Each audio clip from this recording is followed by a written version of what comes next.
சிலருடைய பேச்சு அப்படிதான் இருக்கு. ஆரம்பிக்கும் போது நான் எதற்காக நான் இந்த தலைப்பை எடுத்துக் கொள்கிறேன் என்றால் ஏன் முதல்ல போவான் அப்படிங்கிற அது அவருடைய பாவனை. சில பேர் பார்த்தீங்கன்னா மெதுவாக பேசுவாங்க, ஸ்லோவா. வரவேற்பு சொல்றதுக்கே 1.5 மணி நேரம் அந்த பெரியவர்களே வேலூர் நகரத்தில் எல்லாரும் எந்திரிச்சுனா நீ மெதுவா வரவேற்பு சொல்லு, நாங்க வீட்டில் போய் தூங்கி எந்திரிச்சு அப்புறம் வாரணும் அப்படி சொல்றாரு. ஆனா இது கோபமா பேசுறாரு.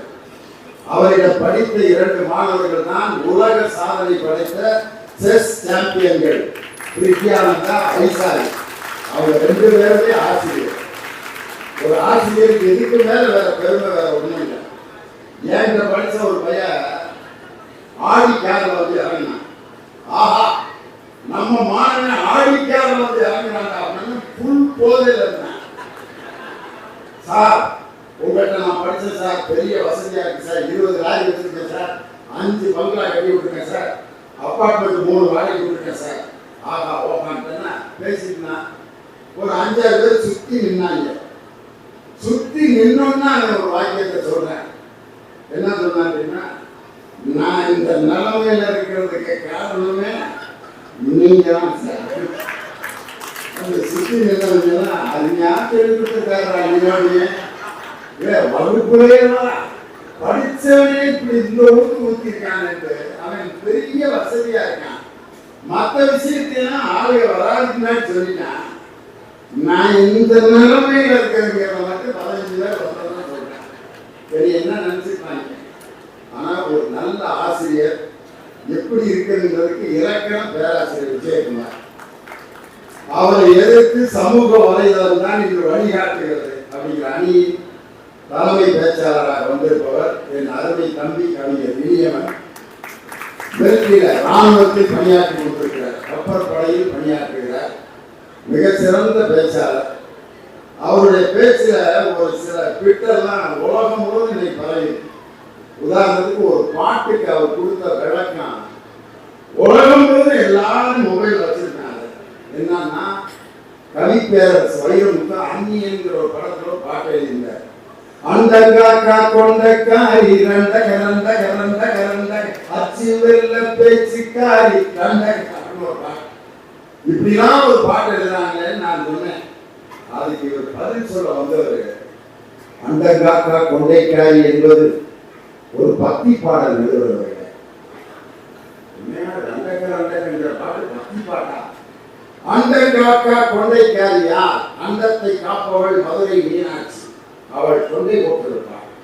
அந்த காக்கா கொண்டைக்காரி. ஐயாருக்கு சொல்லுக்காரி. 5 எழுத்து மந்திரம் ஓம் நமச்சிவாய, 8 எழுத்து மந்திரம் ஓம் நமோ நாராயணா. ஐயா 8 சொல்லுக்காரி. உடனே நான் சொன்னேன், ரண்டக்கனா என்னன்னு கேட்டேன். அதுக்கு கொடுத்தா பாருங்க ஒரு அற்புதமான விளக்கம். எல்லா கடவுள்கிட்டையும் போய் பாருங்க 2 அக்கா தான் இருப்பாங்க. சிவபெருமானுக்கு 2 அக்கா, பெருமாளுக்கு 2 அக்கா, முருகனுக்கு 2 அக்கா. அதனால அந்த கவிஞர் ரண்டக்கா வைரமுத்து கதை அழுதாரு. நான் நினைச்சு எழுதவே இல்லை. ஒரு நாள் நான் உலகம் முழுவதும் சிக்கல்ல மாட்டி கொடுத்துருக்கேன். அந்த பாட்டு விளக்கம் கொடுத்தது மட்டும் இல்ல, மலம பித்தா பித்தாத்தே அந்த பாட்டு விளக்கம் கொடுத்தாங்க. அது மாதிரி உட்கார்ந்து ரூம் போட்டு இது மாதிரி சிந்திச்சு மக்களுக்கு அரிய கருத்துக்களை சொல்லுவாரு. நல்ல சிந்தனையாளர். இது மாதிரி லொல்லு மட்டும் இல்ல, நல்ல செய்திகளையும் சொல்லுவார். இனியவன். அவரோடு பேச வந்திருக்கக்கூடிய என் அருமை தம்பி, நான் வளர்த்த பிள்ளை அப்படின்னு சொல்றது எனக்கு ஒரு பெரிய பெருமை. என்னன்னா, ஹைஸ்கூல் படிக்கிற காலத்துல இருந்து மிக அற்புதமாக பேசி, அவர் இதே மாதிரி பல பிட்டுகள், அவர் போடுற பிட்டுகள்லாம் பயங்கர ஃபேமஸ். கலைஞர் டிவியில் என் கூட பேசுறப்ப எனக்கு ஒரு கேள்வி கேட்டார். கேரளா பொண்ணுக்கும் தமிழ்நாட்டு பொண்ணுக்கும் என்ன வித்தியாசம் அப்படின்னு என்கிட்ட. இது ஒரு வயசானவங்க கேட்கிற கேள்வியா அப்படின்னு. சொல்லுங்க நடுவர்கள் அப்படின்னு எனக்கு தெரியல, நீயே சொல்லப்பாங்கன்னா, ஒரு அழகான பொண்ணு வந்து கோலம் போட்டா அது வந்து பூவை வச்சு கோலம் போட்டா அது அது கேரளா பொண்ணு. ஒரு பூவே வந்து கோலம் போட்டுச்சுன்னா அது உலகத்தில் இப்படி யாராவது சிந்திப்பாங்க. அந்த பிள்ளைய கூட ரசிகர் மன்றம் ஆரம்பிச்சிருச்சு. அதுக்கப்புறம் என்னால் முடிஞ்ச ஒரு விளக்கத்தை நான் சொன்னேன். தலையை குளிச்சுட்டு சடப்பின்னி பூ வச்சுட்டு வந்தா தமிழ்நாட்டு பொண்ணு, அப்படியே விரிச்சு போட்டு வந்தா கேரளா பொண்ணு. நடுவரவர்களே நீங்களும் ரசிச்சிருக்கீங்க பார்த்தீங்களா என்ன ஒரு ஓட்டு ஓட்டினார். அது மாதிரி நுட்பமான விஷயங்களை எளிமையாக சொல்லக்கூடிய அருமையான தம்பி, நல்ல பேச்சாளர் ஹரிபாலகிருஷ்ணன். வழக்கறிஞருக்கு படித்து முடிச்சுட்டு இப்போ ப்ராக்டிஸ் பண்ணிட்டு இருக்காரு. நல்ல ஒரு வழக்கறிஞராக வந்து ஹைகோர்ட்டில் ஒரு நல்ல லாயராகி மக்களுடைய சட்ட பிரச்சனைகளை தீர்த்து வைக்கின்ற ஒரு ஜெய்பீர் கதாநாயகி மாதிரி நீ வரணும் அப்படின்னு என்னுடைய வாழ்க்கைகள். இந்த பக்கம் விஜயகுமார் கூட ஒருத்தர் முதல்ல இருந்து அனாதையா உட்காந்து இப்பதான் அவருக்கு துணை கிடைச்சி கடலூர் தனிகை வேற பெரிய பாடல்களை ரொம்ப அழகா பாடி தன் கருத்துக்களுக்கு வலிமை சேர்ப்பார். அவர் ஒரு பேச்சாளர் மட்டுமல்ல, நல்ல டைரக்டர். அநீதியில் ஒரு குறும்படம் டைரக்ட் பண்ணார், ஷார்ட் பிலிம். அதில் என்னுடைய மகன் தான் கதாநாயகனா நடிச்சான், லியோ சிவகுமார். நல்லா படிச்சு ஒரு பெரிய வேலையில் இருந்தான். இவர் என்னைக்கு கேமரா ஆசையை காமிச்சாரோ அதோட வேலையை எழுதி கொடுத்துட்டு இப்போ முழு நேரம் நடிகராங்க. அழகிய கண்ணியன் ஒரு படம் நடிச்சு ஹீரோவா வெளியாகிடுச்சு. இப்ப ராமராஜன் கூட சாமானியன் ஒரு படம் நடிச்சு அது இன்னும் வெகு விரைவில் அது வெளிவரப்போகுது. மாண்புமிகு பறை அப்படிங்கிற ஒரு படத்துல ஹீரோவா நடிச்சிட்டு இருக்கான். அதனால என் மகனை நான் இன்ஜினியர் ஆக்கி MBA படிக்க வச்சு ஒரு பெரிய வேலையில சேர்க்கணும்னு ஆசைப்பட்ட என்னுடைய கனவை திசை மாற்றி என் மகனை ஒரு நடிகனாக்கிய பெருமை கடலூர் தனிய வேலை காமிச்சாரு. அதை ரொம்ப விரும்பி அந்த தொழிலை ஏற்றிக்கிட்டான். ரொம்ப சந்தோஷம். அருமையான பேச்சாளர்கள், நல்லா ரசித்து கேட்குறீங்க. ஒரு 10 சேர் காலியா இருந்துச்சு. உடனே என் மனசு லேச காலியாயிருச்சு. வேலூர்ல யோகிக்கு இவ்வளவுதானா அப்படின்னு. ஆனால் நான் தொடக்க உரை முடிப்பதற்குள் இந்த அரங்கமே நிறைந்திருப்பது உண்மையிலே வேலூர் மக்கள் எப்படி ரசனையில் நீங்கள் தலைத்தவர்கள் அல்ல என்று நிரூபித்து காட்டிட்டீங்க. அதனால் இப்பொழுது பட்டிமன்றத்தின் விவாதம் தொடங்குகிறது. வாழ்க்கைக்கு பெரிதும் வழிகாட்டுவது சமூக வலைதளங்களா புத்தகங்களா அப்படிங்கிற அணியில் புத்தகங்களே என்ற அணியை தொடங்கி வைத்து பேராசிரியர் விஜயகுமார் உங்கள் பலத்த கரவழியோடு பேசி மேடைக்கு வருகிறார்.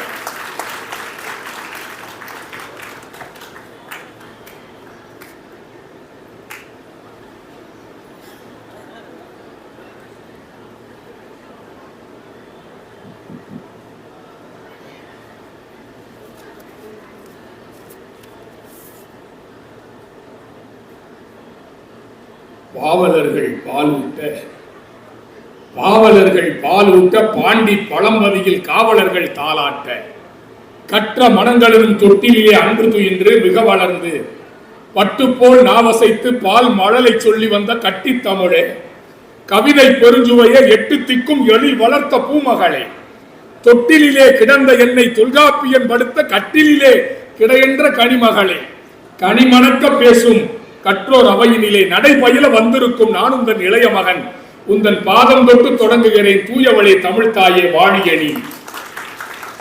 வரலாற்று சிறப்புமிக்க இந்த வேலூர் மாநகரத்திலே புத்தக திருவிழாவினை பாங்கோடு நடாத்தி கொண்டிருக்கின்ற ஆற்றல் மிகு இம்மாவட்டத்தினுடைய ஆட்சித்தலைவர், மாவட்ட ஆட்சித்தலைவர் அலுவலகத்திலே பணியாற்றக்கூடிய உயர் அதிகாரிகள், புத்தக கண்காட்சியை நடாத்தி கொண்டிருக்கிற பெருமக்கள், அரங்கை நிறைத்திருக்கின்ற பொற்கோவிலை போலவே பொன்மனம் படைத்த பட்டிமன்ற கலாரசிக பெருமக்களே, மேடையில் அமர்ந்திருக்கிற தமிழ் சான்றோர்களே, திண்டுக்கல்னாலே 2 விஷயம் நீதிபதி அவர்களே. திண்டுக்கல்னா ஒன்னு பிரியாணி, இன்னொன்னு எங்க அண்ணன் நடுவர் லியோனி. 2 விஷயம் தான் திண்டுக்கல்னா.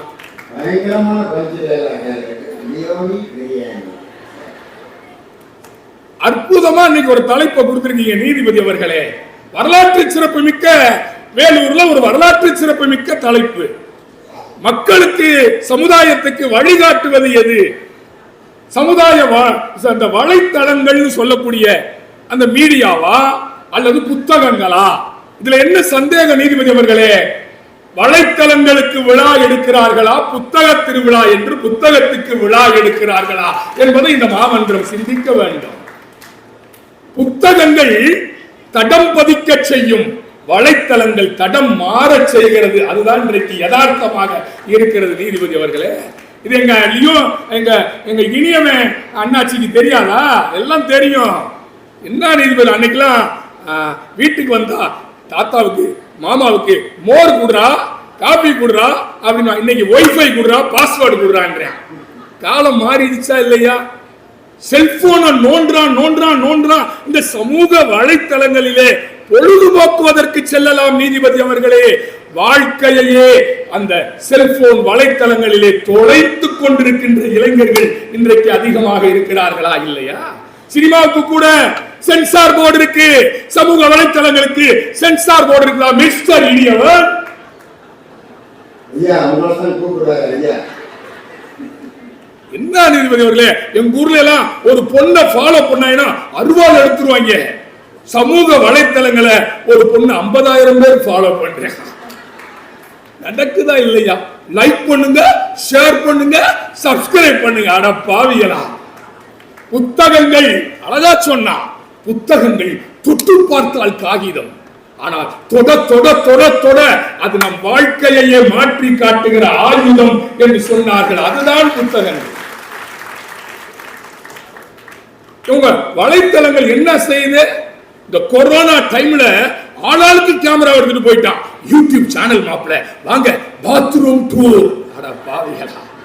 பாத்ரூம் டூர், கிச்சன் டூர், மொட்டை மாடி டூர், வேத்த விட்டு டூர், இதுவா பண்பாடு? ஆனால் புத்தகங்கள் 33 ஆண்டு காலம் லண்டன் அருங்காட்சியகத்திலே உட்கார்ந்து காரல் மார்க்ஸ் மூலதனம் என்ற புத்தகத்தை உருவாக்கினார். உழைப்பாளிகள், தொழிலாளர்கள் வாழ்க்கையிலே மறுமலர்ச்சி உண்டாக்கி ரஸ்கினின் கடையனுக்கும் கடைத்தேற்றம் என்கிற புத்தகம் தான் சாதாரணமாக இருந்த மோகன்தாஸை மகாத்மாவாக மாற்றியது. ரஸ்கினின் கடையனுக்கும் கடைத்தேற்றம் என்கிற புத்தகம் நீதிபதி அவர்களே. சாதாரண திருச்சுழி வெங்கட்ரமணனை ரமண மகரிஷியாக்கியது சேக்கிழார் எழுதிய பெரிய புராணம் என்கிற புத்தகம் தான் சாதாரண வெங்கட்ரமணனை ரமண மகரிஷியாக மாற்றியது. இதெல்லாம் உங்களுக்கு தெரியாதா மிஸ்டர் இடியவர்? உங்க சமூக வலைத்தளங்கள் என்னங்க செய்யுது? செல்போனை நோண்டிக்கிட்டே இருக்க. நான் ஒரு பையனை கேட்டேன், டேய் செல்போன்லயே இருக்காதடா, செல்போனை தாண்டி ஒரு உலகம் இருக்குடா, வந்து பாடுறான்னு ஒரு தெரிஞ்சிருக்கான். லிங்க் அனுப்புங்க சார் பாக்குறேன். அதுக்கும் லிங்கா? செல்போனை பல்ல தைக்கிறானோ இல்லையோ, செல்ல தைக்கிறான். அவன் செல்போனையே நோண்டிட்டு இருக்கிறானே. கடிகாரத்தை பாருங்கள், ஓடிக்கொண்டிருப்பது முள் மட்டுமில்லை, உங்களது வாழ்க்கை. தொலைபேசிக்குள்ளே தொலைந்து போகிற இளைய சமுதாயம் எப்படி முன்னேறும் என்பதுதான் எனக்கு கேள்வி. சைனாவில் வாட்ஸ்அப் இல்ல, சீனா வீடுதோறும் தொழில் வளர்ச்சி, சைனாவில் பேஸ்புக் இல்ல. ஆனால் தமிழ்நாட்டில் இவன் செல்போனை நோண்டிட்டே இருக்கானே. அந்த நோண்ட வீட்டுக்கு பின்னாடி மண்ணை நோண்டிருந்தா கூட 2 கிணறு உருவாக்கி இருக்கலாம். அந்த விவசாயத்திற்காக பயன்படும் நீதிபதி அவர்கள். புத்தகங்களை புற சொல்ல அவர் வந்திருக்கிறாரா? 12 வயதிலே வறுமையிலே கிடந்த மைக்கேல் ஃபாரடே, அவங்க அப்பா வறுமையில இருக்குன்னு ஒரு கடையில சேர்த்து விட்டார். அந்த கடையில வேலை செஞ்சு வறுமையை ஓட்டிக்கிட்டு இருந்தான். ஓய்வு நேரத்தில் புத்தகங்களை படிப்பான், ஆசைப்பட்டான். நீதிபதி அவர்களே, மைக்கேல் ஃபாரடாவினுடைய உரிமையாளர் புத்தகம் பைண்டிங் பண்ற ஒர்க்க கொடுத்தார், அவருக்கு அந்த வேலையை கொடுத்தார். அந்த மைக்கேல் ஃபாரடே தான் டைனமோ என்கிற அற்புதமான ஆற்றலை கண்டுபிடித்து இந்த உலகத்துக்கு தந்தார். அது மாதிரி உங்க சமூக வலைத்தளங்கள் என்ன கத்து கொடுத்துச்சு சொல்லுங்க? என்ன சார் கத்து கொடுத்துச்சு? ரம்மியில தற்கொலையை கத்து கொடுத்துச்சு உங்க சமூக வலைத்தளம். ரம்மியில எங்க இளைஞனை டம்மி ஆக்குச்சு. விரக்தியில போய் ஒரு இளைஞன் வாட்ஸ்அப்ல போட்டான், நான் தற்கொலை பண்ணிக்கிட போறேன், நான் தற்கொலை செய்ய போகிறேன் என்று புலனத்தில் செய்தி. பதறி போய் எல்லாரும் ஏதாவது பண்ணா, மாப்பிள்ள ஹாப்பி ஜேர்னி அப்படின்னு பதில் போட்டான். தற்கொலை செய்து கொள்கிறார் என்று சொன்னவரை கரம் பிடித்து காப்பாற்றி 10ஆம் முறை கீழே விழுந்தவனை பூமித்தாய் முத்தமிட்டு சொன்னார், பரவாயில்லை எழுந்திரு, நீதானே 9 முறை எழுந்தவன் என்ற அந்த புத்தகத்தை படித்திருந்தால் அவன் உயிர் காப்பாற்றப்பட்டிருக்கும். நீதிபதிகளே, அதுதான் எங்களுடைய வாதம். உறக்கம் போயிடுச்சு சார். உடம்பால் அழியின் உயிரால் அழிவர் திடம்பட மெய்ஞானம் சேரவும் மாட்டார். உடம்பை வளர்க்கும் உபாயம் அறிந்தே உடம்பை வளர்த்தேன் உயிர் வளர்த்தேனேன்னு சொன்னாரு திருமூலர். இன்னைக்கு தூக்கம் போயிடுச்சு. வீடுகள்ல தூக்கத்தை தொலைத்த இளைய தலைமுறை இன்றைக்கு வந்து கொண்டிருக்கிறது. அதுதான் எங்களுடைய ஆனந்தம். ஆனா புத்தகம் எவ்வளவு சொல்லுது. பெண் ஏன் அடிமையானார் என்கிற புத்தகம் தான் பெண் விடுதலைக்கு பாடுபட்ட புரட்சியை ஏற்படுத்திய புத்தகம்.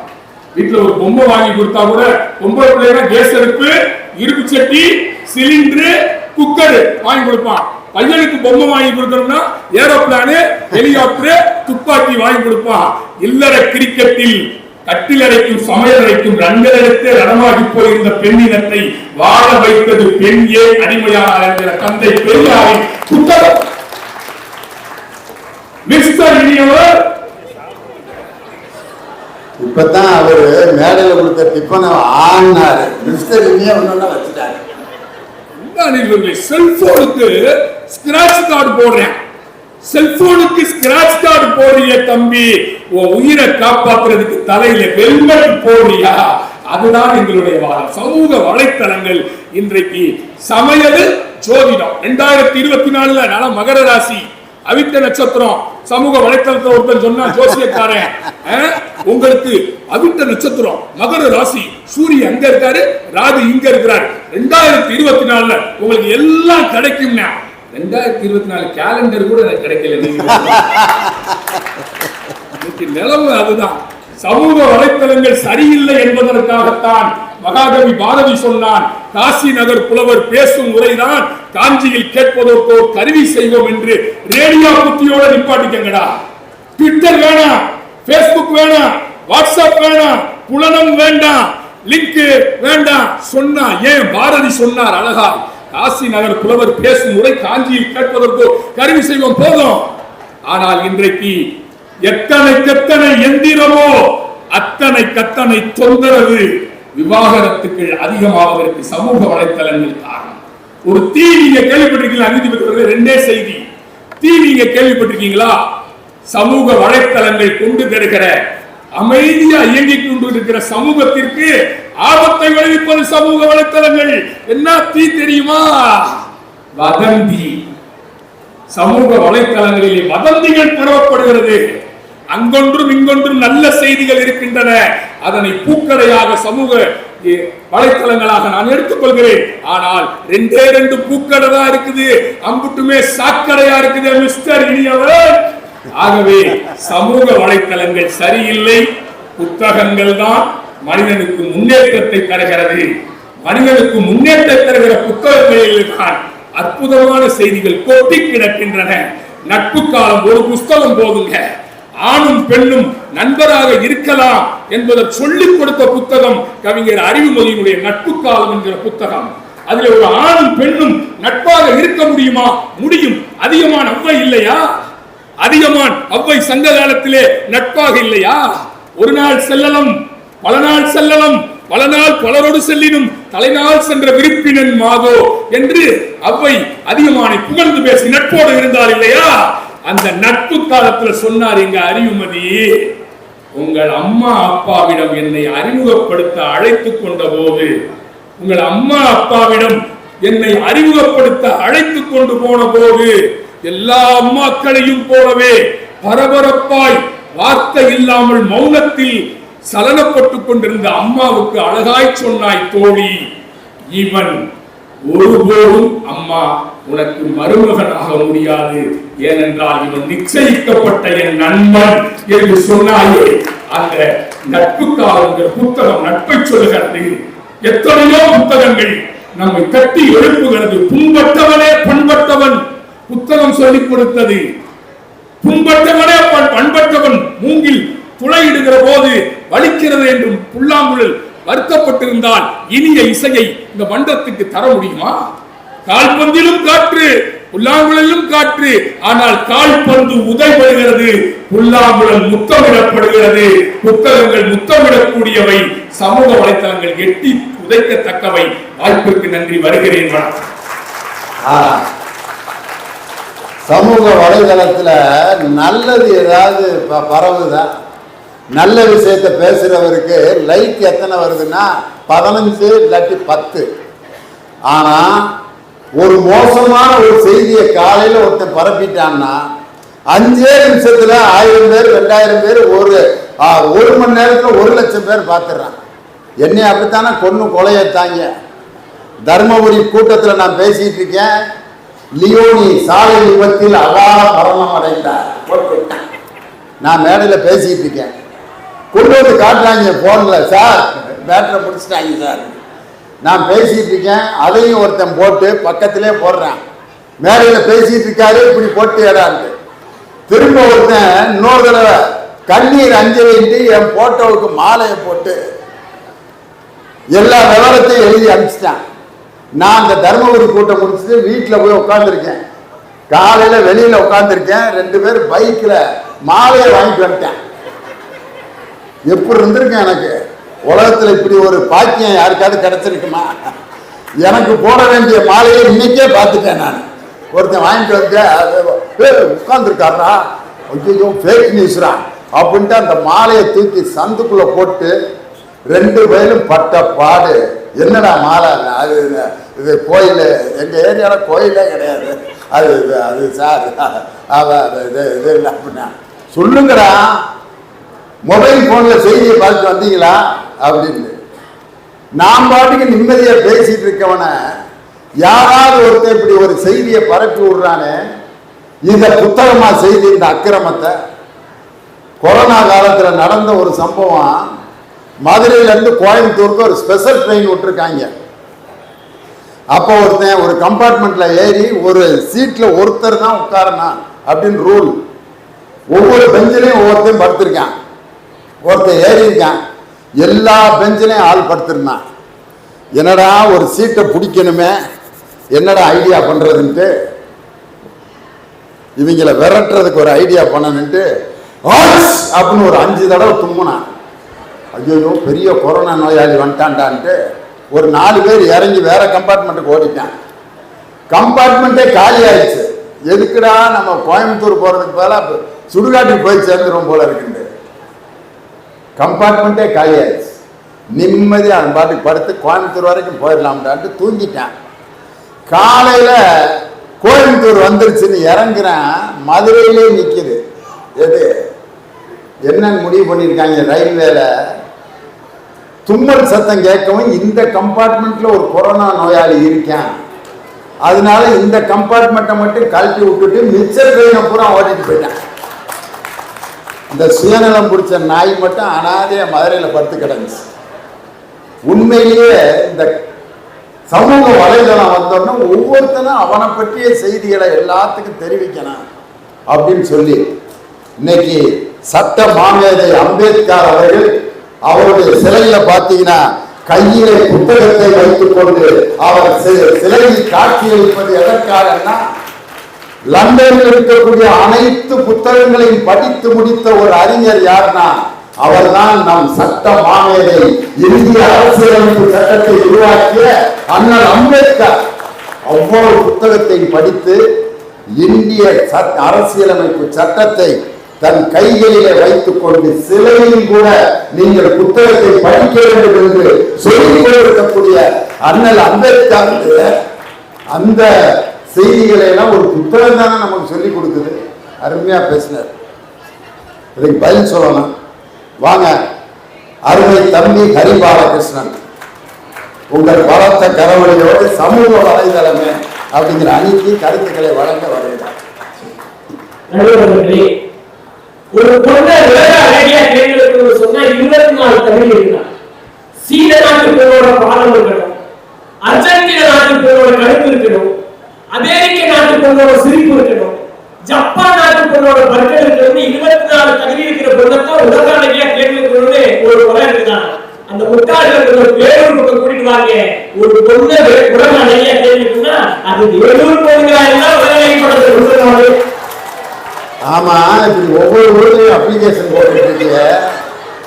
உனக்கு எந்த ஊர்லயாவது பொண்ணு கிடைக்கணும்ட்டு இங்க மேடையில பிட்ட போட்டுக்கிட்டு இருக்க. எங்க வேலூர் பிள்ளைங்க இந்த மாதிரி கவர்ச்சியான வார்த்தைகளுக்கெல்லாம் மயங்கிற ஆளுகள் இல்ல. எல்லா மேடைகளையும் 2 பக்கமும் போடியம் போடுவாங்க, 2 பக்கமும் மைக் வச்சிருப்பாங்க. ஆனா இந்த வேலையில மட்டும் ஒரு பக்கம் போடியம் போட்டு ஒரு பக்கம் வந்து பேசணும்னு சொல்றாங்க. ஏன் தெரியுமா?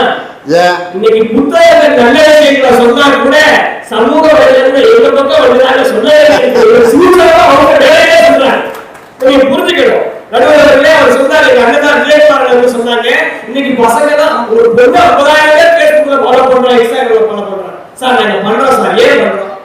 ஒரு பொண்ணு அதாவது ஒரு இடத்துல 10 பேருக்கு லைக் போடுறதா போறோம். ஏன் போடுறது தெரியுமா?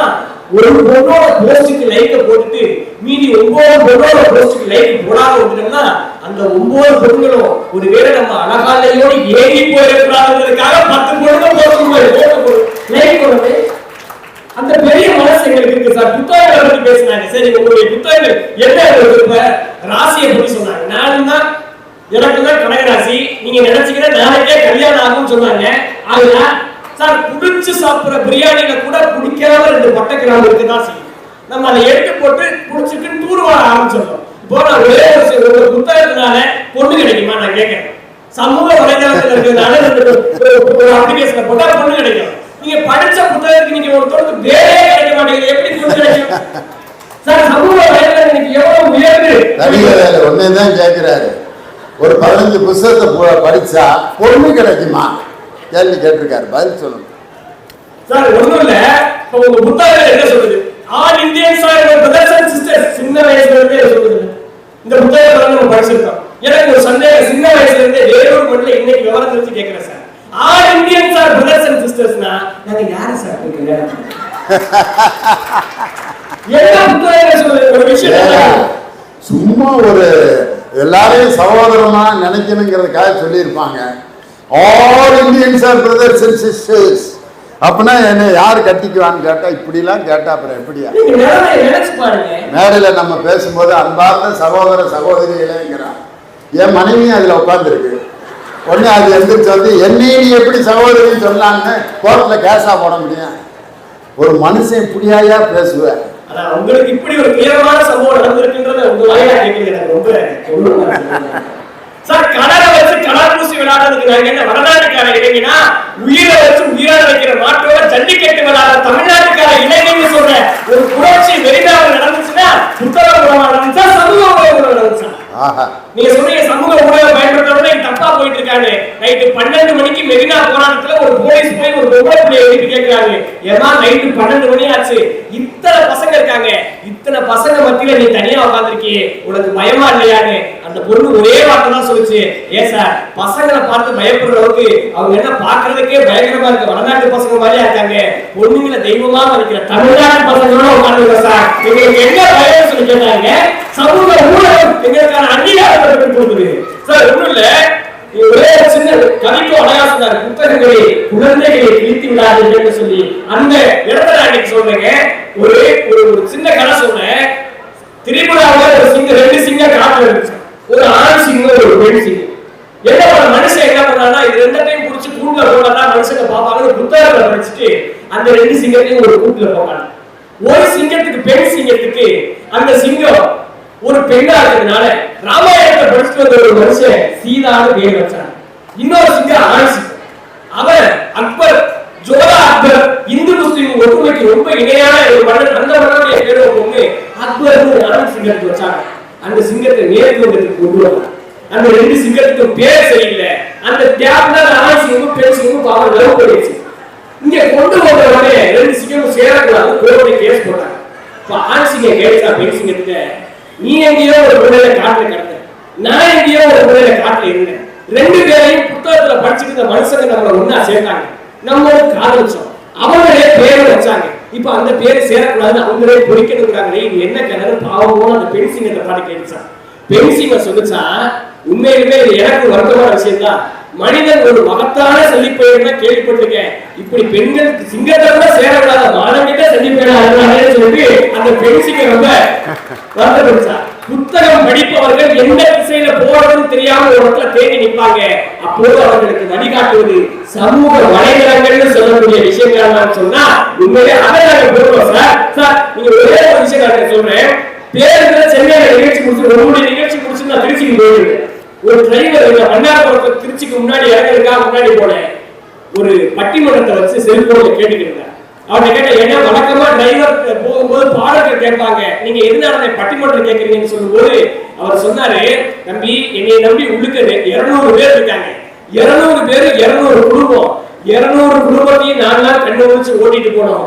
ஒருவேளை பாடல்கள் கேட்டா ஏதாவது நகைச்சுவா கேட்டா எனக்கு தூக்கம் வர மாதிரி இருக்கும். ஆனா அந்த பட்டிமன்ற நகைச்சுவையும் கருத்துக்களும் சேர்ந்து வரதுனால எனக்கு தூக்கமே இல்லாம எத்தனை கிலோமீட்டர் போனாலும் அழுப்பு இருக்கான்னு சொன்னாங்க. சார் உங்களோட எத்தனையோ மேடைகள் நான் இழந்து பேசியிருக்கேன். ஒரு அந்த நம்ம பேசுறதுக்கு நெல்லை புத்தகத்துல அவங்க வீடியோவை பார்த்துட்டு 200 குடும்பத்தை காப்பாத்துறேன்னு ஒரு டிரைவர் சொன்னாரு. அதுக்கு போன்ற ஒரு உணர்வு எனக்கு வந்ததே இல்லைன்னு சொன்னா சமூக ஊடகங்கள் இப்படியான நல்லது செய்ய இதையே நீங்க பார்க்க மாட்டேங்கிறத நான் நிறைவா ஒரு விஷயம் சொல்றேன். எல்லாமே நம்ம தப்பா இருக்குன்னு சொல்றோம். உண்மைகளை கண்டறியறதுக்கு சமூக ஊடகத்தை கூட ஒரு சிறந்த வழியே கிடையாது சார். ஏன் தெரியுமா? நான் ஒரே ஒரு செய்தியை சொல்றேன். வ.உ.சி. ஐயாவை பற்றி எத்தனையோ புத்தகங்கள் சொன்னது. ஆனால் வ.உ.சி. ஐயாவுடைய குடும்பம் என்னன்னு பல பேருக்கு தெரியாம இருந்தது. சமீபத்துல அவருடைய பேட்டி செல்வின்னு அந்த அம்மாவுடைய பேரு சமூக ஊடகத்தின் வாயிலாக பேசினாங்க. நான் தான் வ.உ.சி. அவருடைய பேட்டி, என்னுடைய தாத்தா தான் இந்த விடுதலைக்காக போராடின வ.உ.சி. ஐயா. எனக்கு என்ன ஆச்சுன்னே தெரியல. நான் இறந்து போயிட்டேன்னு கூட பல பேர் பேசிட்டு இருக்காங்க. ஆனா உண்மை என்னன்னா, நான் படிச்சேன் முடிச்சேன். நம்முடைய முதலமைச்சராக இருந்த ஐயா முன்னாள் முதல்வர் கலைஞர் ஐயாவை போய் சந்திச்சேன். கர்நாடக தண்ணி பிரச்சனை இருந்துச்சு. அந்த நேரத்துல நான் போய் சந்திக்கும் போது கூட நான் வ.உ.சி. அவருடைய பேட்டின்னு சொல்லி ஒரே கையெழுத்து எனக்கு அரசாங்க வேலை போட்டு கொடுக்கிறவர். அதனால இன்னைக்கு நான் மகிழ்ச்சியா இருக்கேன். அந்த அம்மா என்னைக்கோ பேசுற வீடியோ இன்னைக்கும் தமிழர்களுக்கு வ.உ.சி.யின் பரம்பரை வாழ்ந்து கொண்டிருக்கின்ற ஒரு அங்கீகாரத்தை கொடுத்ததுதான் புத்தகத்தை தாண்டி என்னுடைய சமூக ஊடகங்கள் இருக்கு. இதை விட சிறந்த எடுத்துக்காட்டு என்ன இருக்க முடியும்? காரல் மார்க்ஸ் சொல்றாங்க, நீங்கள் காரல் மார்க்ஸ் ஊடகம் என்ற பத்திரிகை அந்த புத்தகம் மக்களிடையே போய் சேர்வதை விட ஒரு நொடி காரல் மார்க்ஸை பற்றி பேசினா அந்த வீடியோ 1 மில்லியன் 2 மில்லியன் வியூஸ் போகுது ஒரே நாள்ல. இதை என்ன நிறைவா சொல்லி முடிக்கிறேங்க. உங்களுக்கு தெரியாது இல்ல, அத்தி பலாமரம் பூப்பதில்லை, அரேபியாவில் நதிகள் இல்லை, அண்டார்டிகாவில் மரங்கள் இல்லை, இந்தியாவில் எரிமலை இல்லை, சிங்கப்பூரில் காலங்கள் இல்லை, சிங்கமும் புலியும் ஒரே காட்டில் வாழ்வதில்லை, யானையின் தும்பிக்கையில் எலும்புகள் இல்லை, ஆமையின் வாய்க்குள் பற்கள் இல்லை, நட்சத்திரம் இருக்கு மூளை இல்லை, நண்டுக்கு தலையே இல்லை, சமூக வலைதளங்கள் இல்லாமல் அடுத்த தலைமுறை இல்லை, சமூக வலைதளங்களை யோசிக்காதவருக்கு அறிவே இல்லை என்று சொல்லி பேச வாய்ப்பு கொடுத்த இந்த மண்ணுக்கும் மக்களுக்கும் நெஞ்சாத நிகழ்ச்சி நன்றி.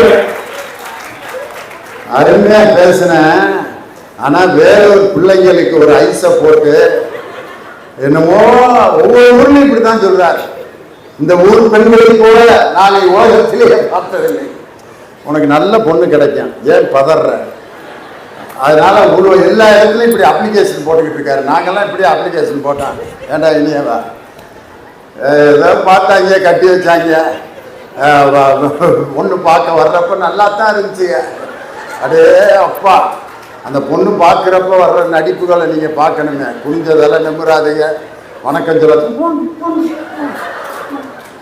காப்பி கொடுமா, பாப்பா உன் பேர் என்ன? லட்சுன்னு எப்படி பேர் வைப்பாங்க? லட்சுமிங்க கூச்சத்துல சொல்றதுக்கு பயப்படுது. அப்படி இப்படி பயப்படுற பிள்ளைய ஒரு 3 நாளைக்கு முன்னாடி கொலா சண்டையில பாருங்களேன். என்ன அப்படி இருக்கிறது. பொண்ணு பார்க்க வர்றப்போ ஒண்ணுமே தெரியாத மாதிரி. பெண்கள் தான் இப்படி நடிக்கிறாங்கன்னா, ஆம்பளை நடிக்கிற நடிப்பு இருக்க அவருக்கு பார்த்தீங்கன்னா அந்த மாப்பிள்ளைய ரொம்ப நல்லது மாதிரியே உட்காந்துருப்பாங்க. பார்த்துருக்கீங்களா? இந்த சின்ன பிள்ளைகளெல்லாம் தூக்கி தூக்கி மடியில் வைப்பாங்க. பாப்பா பொண்ணு உனக்கு என்ன வேணும்? எனக்கு பொண்ணு சித்தி. அப்போ நான் உனக்கு சித்தப்பா. உடனே பொண்ணு வீட்டுக்காரங்க பார்க்குறாங்க, சின்ன பிள்ளைங்க மாரியே இவ்வளோ பாசமாக இருக்காங்க, நம்ம பிள்ளைங்க எப்படி வச்சு பாதுகாப்பா? ஏமாத்திட்டானா முதல் நடிப்பில். காஃபி டீ சாப்பிடுங்க மாப்பிள்ள. காஃபி டீல நம்ம பழக்கமே இல்லை. குவார்டர் ராவை அடிப்பான். பொண்ணு வீட்டில் பீலா விடுறாங்க. காஃபி டீலாம் நமக்கு பழக்கமே இல்லைன்னு காராச்சேவை திங்க தெரியாத மாதிரியே திம்பாங்க. ஒன்னு எடுத்துது அவனை பார்த்தீங்கன்னா மக்கான் பேடை 5 வாங்கி இழந்த குளம் திங்கிற மாதிரி தின்னுட்டு இருப்பான். ஆனா பொண்ணு வீட்டில் ஆக்கிட்ட கொடுக்குறேன். அது மாதிரி இந்த மாதிரி செய்திகள்லாம் டக்கு டக்கு டக்குன்னு சமூக வலைதளத்தில் இன்னைக்கு பரவுது. நம்ம என்ன பாட்டை கேட்கணும்னு நினைக்கிறோமோ டக்குன்னு ஆன் பண்ணி உடனே கேட்டுறலாம். காலையில் ஒரு நல்ல பாட்டை கேட்டு போனேன் அப்படின்னா விடுதலை படத்துல இளையராஜா பாட்டு யாரும் பார்க்கலையே எனக்கா போட்டது காட்டுக்குள்ள வருமா வருமா வீட்டுக்குள்ள காடே மனக்குது வாசத்துல என்னோட கலந்தது நேசத்துல. அலெக்சான்னு ஒரு மிஷின் வச்சிருக்கான். என்ன பாட்டை வேணாலும் கேட்கலாம். வழிநடுக காட்டு பண்ணி அதுக்கு அடுத்து உள்ளம் உருகுதையா உடனே முருகன் பாட்டை பாருங்க. உள்ளம் உருகுதையா முருகா அலெக்சா ஸ்டாப் அப்படின்ட்டு ராமெல்லாம் ராங்கா ஆகுது அப்படின்னா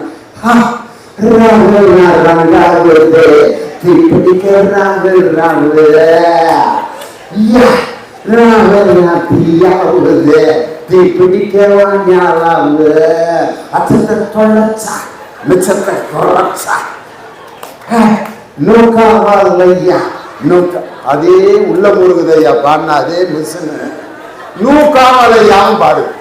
நமக்கு என்ன பாட்டு வேணாலும் உடனே கேட்டுக்கலாம். இந்த வசதி என்னைக்காவது உண்டா?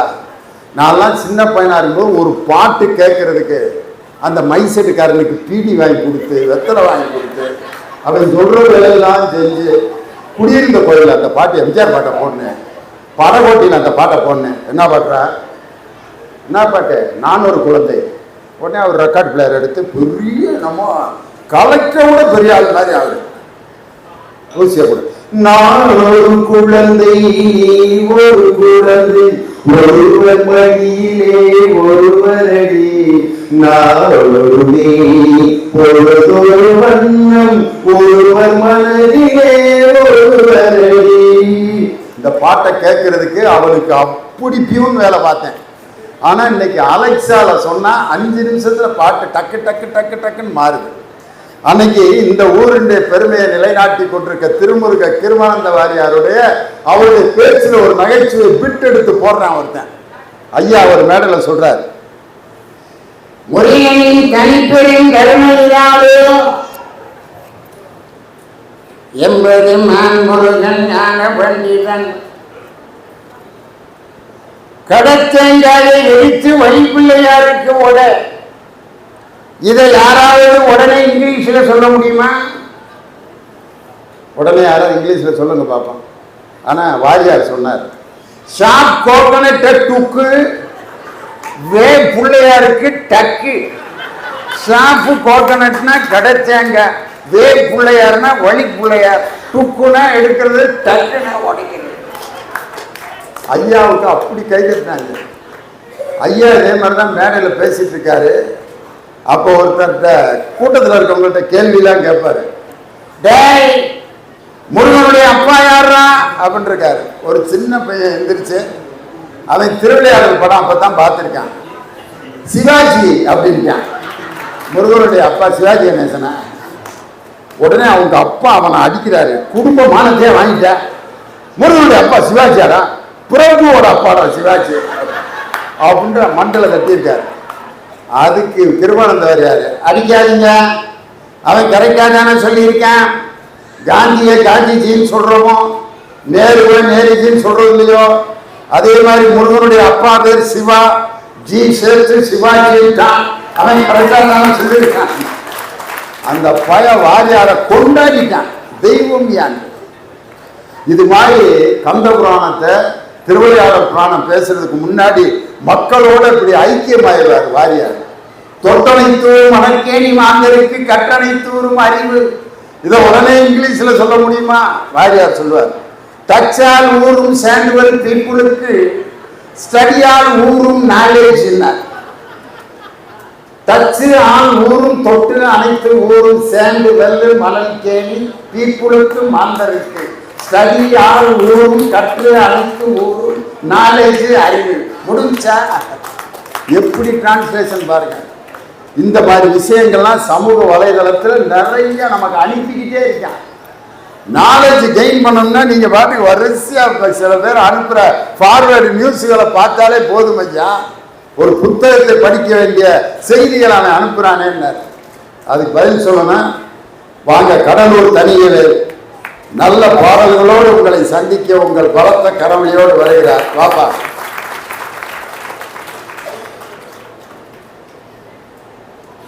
நடுவர் உள்ளிட்ட நல்ல அவையை வழங்கி பிறகு மதிப்பிற்குரிய நடுவர் அவர்களே, அன்பு தம்பி ஹரிபாலகிருஷ்ணன் அவர்கள் எங்க அணியை பார்த்து ஒரு அற்புதமான கேள்வியை வச்சார். புக்கு படிச்சா பொண்ணு கிடைக்குமா? சோசியல் மீடியாவில் 4 அக்கௌண்ட் வச்சிருந்தா பொண்ணு கிடைக்கும் அப்படின்னு சொல்றார். ஹரிபாலகிருஷ்ணன் அவர்களே, நாங்க சொல்லிக்கிறது என்னன்னா, புக்கு படிச்சா பொண்ணு கிடைக்காது, புக்கு படிச்சா வேலை கிடைக்கும், வேலை கிடைச்சா பொண்ணு கிடைக்கும். அதெல்லாம் ஸ்டெப் பை ஸ்டெப்பா போட எடுத்தது பொண்ணு அப்படின்னு ஒரு பொண்ணு வந்துடணுமா? இவர் உடனே தாலி கயிறு எடுத்து கட்டுவாராம், உடனே குடும்பம் நடத்துவாராம். அப்படி வந்தா அதுக்கு பேர் பொண்ணே கிடையாது. இங்க வா அப்படின்னா வந்துருச்சுன்னா அதுக்கு பேர் பொண்ணே கிடையாது. கஷ்டப்பட்டு வேதனைப்பட்டு முயற்சி பண்ணி பல சோதனைகளை எல்லாம் கடந்து அந்த பொண்ணை நம்ம ரீச் பண்ணாதான் அந்த பொண்ணு மேல நமக்கே மரியாதை. அதனாலதான் தமிழன் காதலையும் வீரத்தையும் 2 கண்ணா வச்சான். வீரத்தை நீ செயல்படுத்தி காட்டுற பொண்ணு உனக்கு ஆட்டோமேட்டிக்கா ஒரு தேடி வரும்டா.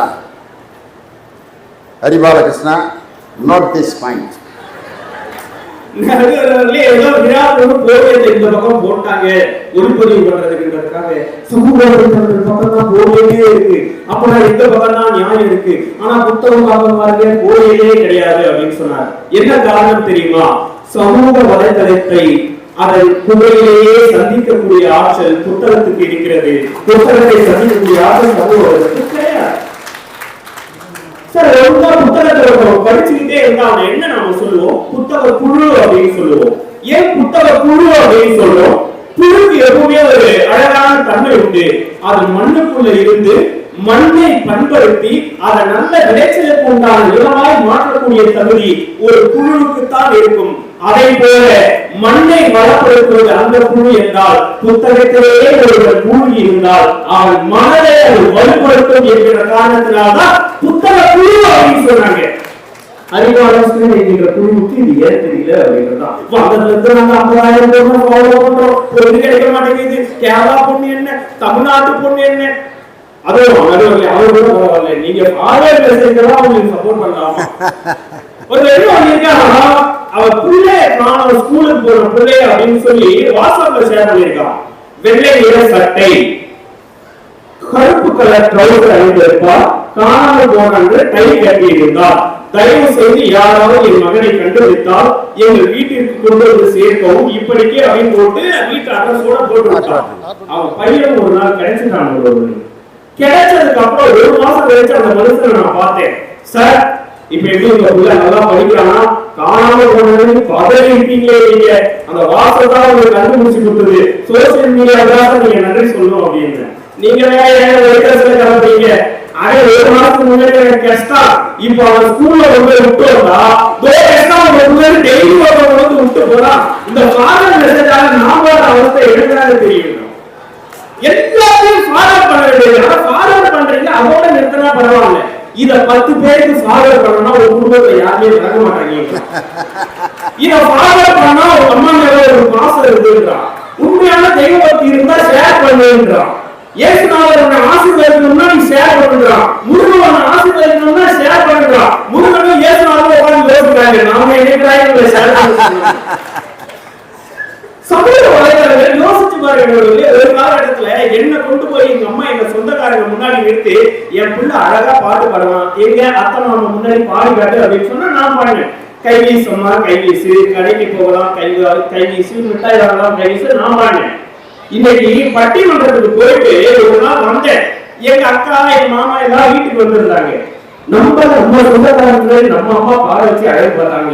நம்ம பிள்ளைய நம்ம அக்கா முன்னாடி உட்கார வச்சு பால் வச்சு அழகு காட்டணும்னு என் மகனை தூக்கி உட்கார வச்சு அப்படி ஒரு பாட்டு பாடி காட்டா சாமி என் புள்ள பாடினா பாருங்க, கருங்கடு கருப்பாயி அப்பா எடுத்தது ஏன் கருப்பாயி தொட தொட தொட மாட்டேன் அப்பா தொடாமல் விட மாட்டேன் மயாச்சின்னா. அட பாவி பசங்களா, என் பிள்ளைகளை கெடுத்து வச்சிருக்கீங்க. இன்னைக்கு வீட்டுக்கு போய் பாருங்க, அம்மா ஒரு மொபைல வச்சு தடவிட்டே இருக்கு, அப்பா ஒரு மொபைல வச்சு தடவிட்டே இருக்காங்க. பிள்ளைகளுக்கு எல்லாம் இப்ப சந்தேகம் வந்துச்சு, இவங்க 2 பேரும் சேர்ந்து நம்மள பெத்தாங்களா இல்ல டவுன்லோட் பண்ணி எடுத்தாங்களா? சார் சோசியல் மீடியா நீங்க யோசிச்சு பாருங்க. ஒரு காலகட்டத்துல எது வீட்டுல இருக்கீங்களா, உங்களுக்கு பேங்க் அக்கௌண்ட் இருக்கா, நல்லா இருக்கீங்களான்னு கேட்ட காலகட்டம் போய் Facebookல அக்கௌண்ட் இருக்கா, வாட்ஸ்அப்ல அக்கௌண்ட் இருக்கா, அந்த அக்கௌண்ட் வச்சுட்டு என்னடா பண்ண போறீங்க நீங்க? யோசிச்சு பேசுறோமா இல்லையா? நடுவர் அவர்களே, இப்ப எனக்கு ஒரு நாள் Facebookல ஒரு ரெக்வெஸ்ட் வந்தது, அற்புதமான ரெக்வெஸ்ட். பேர் பாருங்க, நல்லா கேட்டுங்க, பேர் பாருங்க, Priya Sweety, age 18, Priya Sweety, age 18. கரெக்டா போடுறதா? அதுக்கு கீழே லைக்ஸ் போட்டா அவங்க ஆக்டர்ஸ் பேரு, ஹீரோயின் பேரு, எனக்கு இந்த பாட்டு பிடிக்கும், அந்த படம் பிடிக்கும் எல்லாம் போட்டுருச்சு. இந்த ரெக்வெஸ்டுக்கு நான் அக்செப்ட் கொடுக்கலாமா வேணாமான்னு பாக்குறேன். அந்த பிரியா ஸ்வீட்டுக்கு கீழே போட்டுருக்குது கவர்மெண்ட் பாய்ஸ் ஹை ஸ்கூல். பாருங்களா, ஃபேக் ஐடியா ஆரம்பிச்சு ரெக்வெஸ்டா அனுப்பிக்கிட்டு இதுல 50,000 குரூப்ல ஒரு 25,000 பூரா ஃபேக் ஐடி குரூப் தான். ஏதாவது நல்ல விஷயங்களை சொல்லி தராங்களா? நீங்க யோசிச்சு பாருங்க. தேன்மொழி கேக் சாப்பிட்டால், நடுவர் அவர்களே, தேன்மொழி கேக் சாப்பிட்டால் அப்படின்னு டிவில வருது, சோசியல் மீடியால வருது. தேன்மொழி கேக் சாப்பிடுறத நீங்க பாக்குறீங்க, உங்களுக்கு என்ன தோணும்?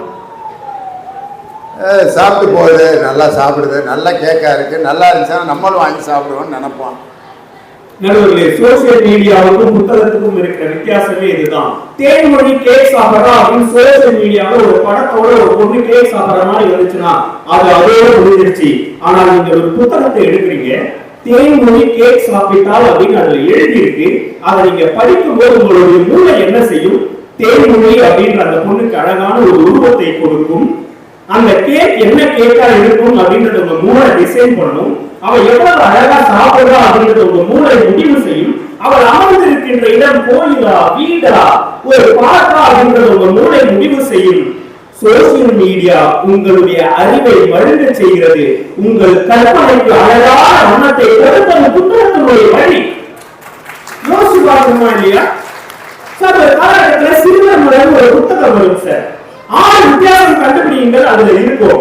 ஒருத்தவங்க பேக் வாங்கிருக்காங்க, பேக்ல ஒரு கோட் இருக்கும், செப்பல் ஒரு கால போட்டிருக்காங்க, ஒரு கால போட்டிருக்க மாட்டாங்க, ஒரு தலையில இந்த பக்கம் ரிப்பன் கட்டி இருப்பாங்க, இந்த பக்கம் ரிப்பன் கட்டி இருக்க மாட்டாங்க. இது புத்தகத்தில் நம்ம அறிவை விரிவு செஞ்சு நம்ம அதை எவ்வளவு அழகான டிஃபரன்ஸ் இருக்குன்னு கண்டுபிடிச்சோம்.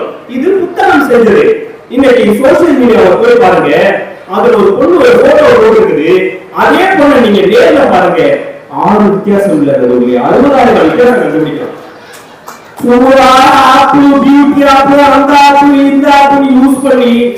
நிஜத்துக்கும் நிழலுக்குமான வித்தியாசத்தை மிகப்பெரிய மாத்திட்டு இருக்கு இந்த சோசியல் மீடியா. அப்படின்றதான் என்னுடைய கருத்து. புத்தகம் என்னங்க சொல்லி கொடுத்தது நமக்கு? சாதிகள் இல்லையை பாப்பா அப்படின்னு சொல்லி கொடுத்த ஒரு புத்தகம். ஆனா இந்த பேஸ்புக்ல போயிருக்காங்க, ஏன் ஜாதியை சேர்ந்தவர்கள்லாம் இதை லைக் பண்ணுங்க, ஏன் ஜாதியை சேர்ந்தவர்கள்லாம் இந்த குரூப்ல சேருங்க. ஒரு புத்தகத்தில் அழகா எழுதியிருக்கா, எவ்வளவு அழகா எழுதியிருந்தா தெரியுமா? உன்னுடைய சாதியை சார்ந்தவன் மட்டும்தான் இந்த ஆடையை உற்பத்தி செய்து நீ அணிய வேண்டும் என்றால் நீ நிர்வாகமாகத்தான் தெரிய வேண்டும். உன்னுடைய சாதி மட்டும்தான் இந்த உணவை உற்பத்தி செய்ய வேண்டும் என்றால் நீ பட்டினி கிடந்து சாக வேண்டும். உன்னுடைய சாதியை சேர்ந்தவன் மட்டும்தான் வாகனத்தை ஓட வேண்டும் என்றால் நீ நடந்துதான் செல்ல வேண்டும். நடந்து செல்ல மாட்டேன், நான் பறந்து செல்லுவேன், என் சாதியை சார்ந்தவன் மட்டும்தான் விமானத்தை ஓட வேண்டும் என்று நீ விரும்பிவிட்டால் அங்கிருந்து நீங்கள் எல்லாம் குதித்து சாகத்தான் வேண்டும் என்று அந்த புத்தகத்தில் இருக்கிறது. ஒரு புத்தகம் நம் அறிவை கூர்மையாக்கும் வேலையை செய்து அந்த சோசியல் மீடியா ஏதாவது ஒரு விஷயத்தை செய்யறா. நீங்க சோசியல் மீடியால போய் ஒரு விஷயத்துல இந்த சேர் எனக்கு பிடிச்சிருக்கு ஒரு லைக் போட்டீங்கன்னு வச்சுக்க, Facebookல அதே சேர் வந்து நிற்கும், இன்ஸ்டாகிராம்ல போனீங்கன்னா அதே சேர் வந்து நிற்கும், யூடியூப்ல போய் ஓபன் பண்ணுங்க சேர் இருக்கிற கடையா இருக்கும். நமக்கு தெரியாத நம்முடைய தகவல்களை திருடுகின்ற இடம் இந்த சோசியல் மீடியா. ஆனால் புத்தகங்கள் தொலைந்து போன உறவுகள் எல்லாம் சேர்த்துக் கொள்கின்ற இடம் அப்படின்றதுதான் என்னுடைய கருத்து. ஆனா உண்மையா சொல்றேன், சோசியல் மீடியாவில் இருந்தாலே இருக்கு. ஆனா இந்த லவ் பண்றது மட்டும் ஃப்ரெண்டா இருக்கிறாங்க. காரணம் எழுதிச்ச அந்த போனை தொட்டோம்னா ஸ்டேட்டஸ்ல ட்ரை பண்ணுவாங்க. கிளிக் பண்ணணும்னு வச்சுங்க, கரெக்டா வரும். ஆசிரியர் மீறலுக்கு அடிச்சதையும் அடிக்கிறது. காரணத்தால் 5 மணிக்கு இல்லையா இத்தனை அடிக்கிறேன். பூரா லைஃப்ல பாடா ஒரு ஸ்டேட்டஸ் வச்சு இவன் ஸ்டேட்டஸ்ல ட்ரை பண்றதுக்கு நான் மாசம் 130 ரூபாய் ரீசார்ஜ் பண்ணிக்கிறேன். வாழ்க்கையில ஏதாவது ஒரு விஷயம் நல்லா பண்றானா, ஒரு காலகட்டத்தில் ஒரு ஆக்சிடென்ட் நடந்துச்சுன்னு வச்சுங்களேன், ஓடி போய் ஒரு ஆரம்பத்திலேயோ ரொம்ப அடிபட்டுச்சு, காப்பாடு என்ன ரத்தம் ஊருக்கு தெரியல, உடனே போய் ரத்தம் வாங்க அப்படின்னு மருத்துவமனைக்கு அழைத்து சென்று ஓடியது ஒரு காலகட்டமா இருந்துச்சு. இன்னைக்கு சோசியல் மீடியா வந்ததுக்கு அப்புறம் ஆக்சிடென்ட் நடக்குது, முதல்ல ஒரு தூக்குறது இல்லை, முதல்ல பாக்கெட்ல இருந்து போன் எடுக்கிறான். பாருங்க, லைவா பாத்துக்கிட்டீங்க, இந்த ஆக்சிடென்ட் நடந்துச்சு, அவர் கால் உடைஞ்சிருக்குன்னு நினைக்கிறேன், காப்பாத்துறதுக்கு யாருமே வரல, நாம ஒரு நேரமா வீடியோ எடுத்துக்கிட்டேன், நான் 1 மணி நேரமா எடுக்கிறேன், அந்த போனை உள்ள எடுத்து போய் அவங்க தூக்கிட்டு ஹாஸ்பிட்டல் சேர்த்துக்கலாம். அடிப்படைக்காக கதை குடிக்க சொல்லிக் கொடுத்த புத்தகம் வெறும் லைக்கும் ஷேருக்கும் சப்ஸ்கிரிப்ஷனுக்கும் பிச்சை எடுத்துக் கொண்டிருக்கிறது உங்களுடைய சமூக வலைதளம். என்னுடைய குற்றச்சாட்டு. அப்பா வளர்ந்து போயிட்டாரு, டெய்லி கஷ்டப்பட்டு வேலைப்பட்டு அட்வர்டைஸ்மெண்ட்லாம் சோசியல் மீடியால கொடுத்தான், கண்டுபிடிக்க முடியல. அவனுக்கு வேற ஒரு ஊர்ல படி கிடைச்சிருச்சு, மிகப்பெரிய பில்டிங்ல வசிக்கிறான். டெய்லி காலையில அந்த பில்டிங்க்கு பக்கத்துலயே ஆபீஸ், டெய்லி அந்த ஆபீஸ்க்கு போறான் வரான். அவன்கிட்ட பிச்சைக்காரங்க பிச்சை எழுதாங்க, அவங்க கண்டுக்கிறது கூட அவனுக்கு விருப்பம் கிடையாது. அவங்க எல்லாம் தட்டி விட்டுட்டு டெய்லி ஆபீஸ்க்கு போறான் வரான். ஒரு நாள் அடை மழையில் அவனுடைய செல்போன் அவன் கையில இருந்து தவறி தண்ணீர்ல விழுந்துருச்சு. செல்போனை எடுக்க முடியல, சாப்பிட்டுக்குள்ள இருந்ததுனால. வேலையோட நடந்து போயிட்டே இருக்கும்போது அவன் 3 வருஷமா தேடி அலைஞ்சிட்டு இருந்த அவங்க அப்பன் அவன் பில்டிங் வாசலையே பிச்சைக்காரனா உட்கார்ந்துட்டு இருந்திருக்கான். டெய்லி செல்போனை பார்த்துட்டு கடந்து போன அந்த மகன் தன்னுடைய தந்தை இவன் தான் என்பதை கவனிக்க மறந்துவிட்ட ஒரு சமூகமாய் மாற்றி வைத்து உங்களுடைய சமூக வலைதளமா இல்லையா? நடுவரே, நான் இப்படி சொல்லி நிறைவு செய்கின்றேன்.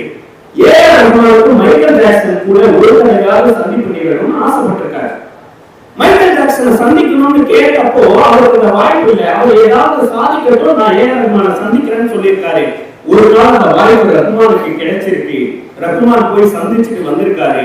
அவருடைய நண்பர்கள் கேட்கிறாங்க, சார் ரஹ்மானை மீட் பண்ணீங்கல்ல, போட்டோ எடுத்தீங்களா? சோசியல் மீடியாவை நாங்க எதுவுமே பார்க்கலையே, மைக்கேல் ஜாக்சனை நீங்க மீட் பண்ணல அப்படின்னு கேட்டப்போ ரஹ்மான் சொன்ன வார்த்தை என்ன தெரியுமா? அந்த நேரத்தில் நான் மைக்கேல் ஜாக்சனோடு இருந்த நொடிகளை என் வாழ்வின் பொக்கிஷமான நொடிகளாக நினைத்து அதை உண்மையாக நான் அவரோடு செலவிட்டேன் தவிர அந்த நேரத்தில் புகைப்படம் எடுக்க வேண்டும் என்ற எண்ணம் எனக்கு தோன்றவில்லை அப்படின்னு ரஹ்மான் சொன்னார். அதைத்தான் நாங்களும் சொல்றோம். ஒரு கோயிலுக்கு போனா சாமியை கும்பிடணும், சாமியை கும்பிடுறத விட்டு செல்போன்ல அதை வீடியோ எடுக்கிறது, போட்டோ எடுக்கிறது, வாழ்க்கையின் உன்னத தருணங்களை எல்லாம் இந்த சமூக வலைதளங்களால் நாம் இழந்து கொண்டிருக்கிறோம். நீங்கள் எத்தனை ஆண்டுகளாக ஆசிரியர்கள்? நான் 33 வருஷமா வாத்தியார் வேலை பார்த்தேன். எதுக்கு இப்படி என்ன வேலையா கொடுக்க போற? எனக்கு திடீர்னு இப்படி இன்டர்வியூல கேள்வி கேட்கிற மாதிரி கேட்குறீங்க, எதுக்கு தனிய வேலை? நடுவர்களே, 33 ஆண்டுகளாக நீங்கள் ஆசிரியராக இருக்கின்றீர்கள். இந்த 33 ஆண்டுகளில் உங்களுடைய ஒரு மாணவரிடமாவது நீங்கள் சமூக வலைதளத்தை பயன்படுத்துங்கள் என்று நீங்கள் சொன்னதுண்டா? அப்பெல்லாம் ஒண்ணுமே கிடையாது. ஒரு ஃபோன் பண்ணணும்னா எஸ்டிடி பூத்தில் போய் காசு கொடுத்து தான் ஃபோன் பண்ணணும். சமூக வலைதளம்னா என்னாலே தெரியாத காலத்தில் 33 வருஷம் வாத்தியாரா இருந்தேன்.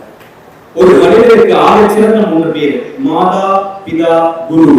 இந்த 3 பேருமே படிடா படிடா, புக்கை எடுத்து படிடா, புக்கை எடுத்து படிச்சாதான் வாழ்க்கையில முன்னேற முடியும்னு இதுவரைக்கும் சொல்லியிருக்காங்க இந்த உலகத்துல. தவிர பாடா பாடா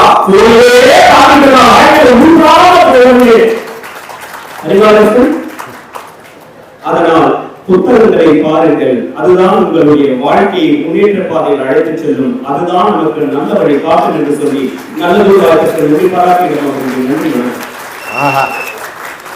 உண்மையிலே ரொம்ப அருமையா புத்தகங்களேங்கிறதுக்கு நல்ல நல்ல புத்தகங்களை எல்லாம் எடுத்து கொண்டு வந்துட்டார்.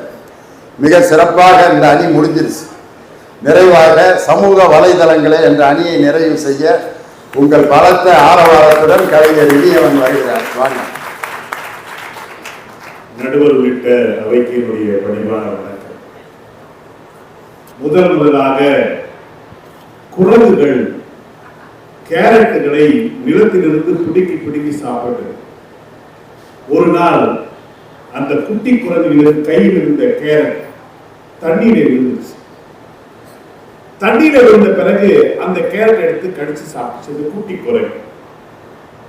சாப்பிட்ட பிறகு இவ்வளவு நாள் மண்ணா இருந்த கேரட்டை இனிப்பா இருக்குன்னு சொல்லிட்டு ஒவ்வொரு முறையும் கேரட்டை பிடுங்கி தண்ணீரை அலசி குரங்கு சாப்பிட்டது குரங்கினுடைய பரிணாமம். குரங்குக்கு தெரிகிறது ஒரு முன்னேற்றம் அல்லது ஒரு கண்டுபிடிப்பை கண்டுபிடித்த பிறகு இதை பயன்படுத்த வேண்டும் என்று. ஆனால் எதிரியை சார்ந்த 2 பேருக்கு தெரியவே இல்லை. ஏன்னு சொன்னால் இன்னும் மனிதனாக மாற வேண்டும். அட்லீஸ்ட் குரங்குகளாவது மாறல, குரங்குடைய கீழே இருக்காங்க.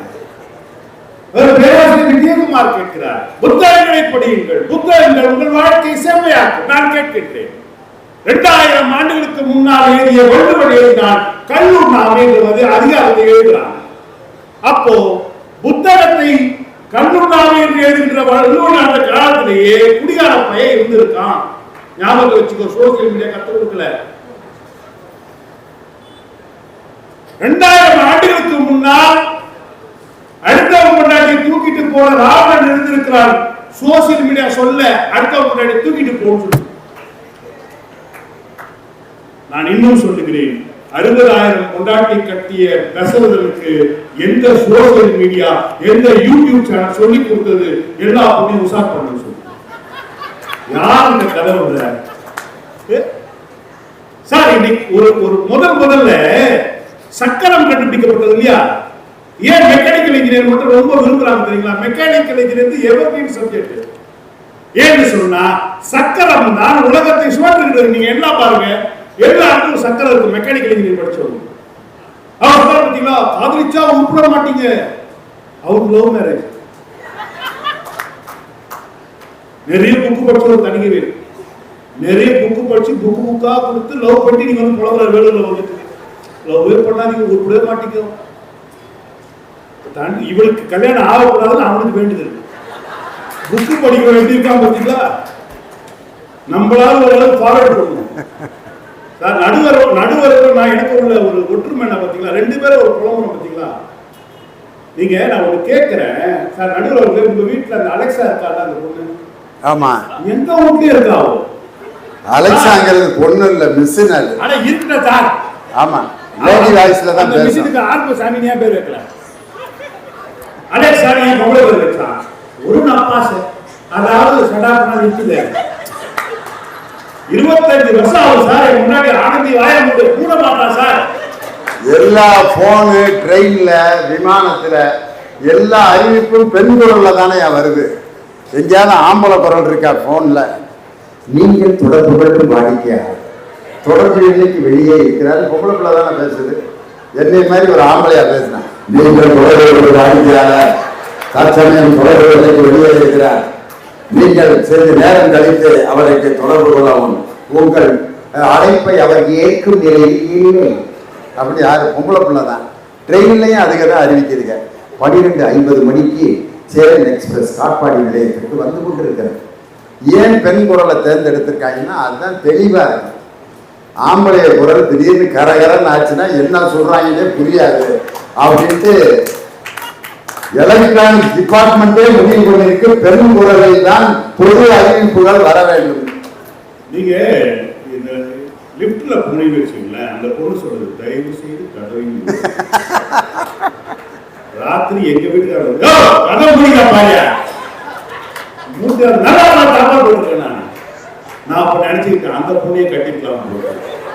எப்போ பார்த்தா தயவு செய்து கதவை இது நாள் வரைக்கும் இத்தனை வருஷமாயி ஒரு நாளும் தயவு செய்து கதவை இது மாதிரி என்னைக்கு நீ பேசுற அவன் யாரு அப்படின்னா ஒரே சொன்னார்ல, ஜாதி சமூகங்கள் பெருகிவிட்டது சோசியல் மீடியால.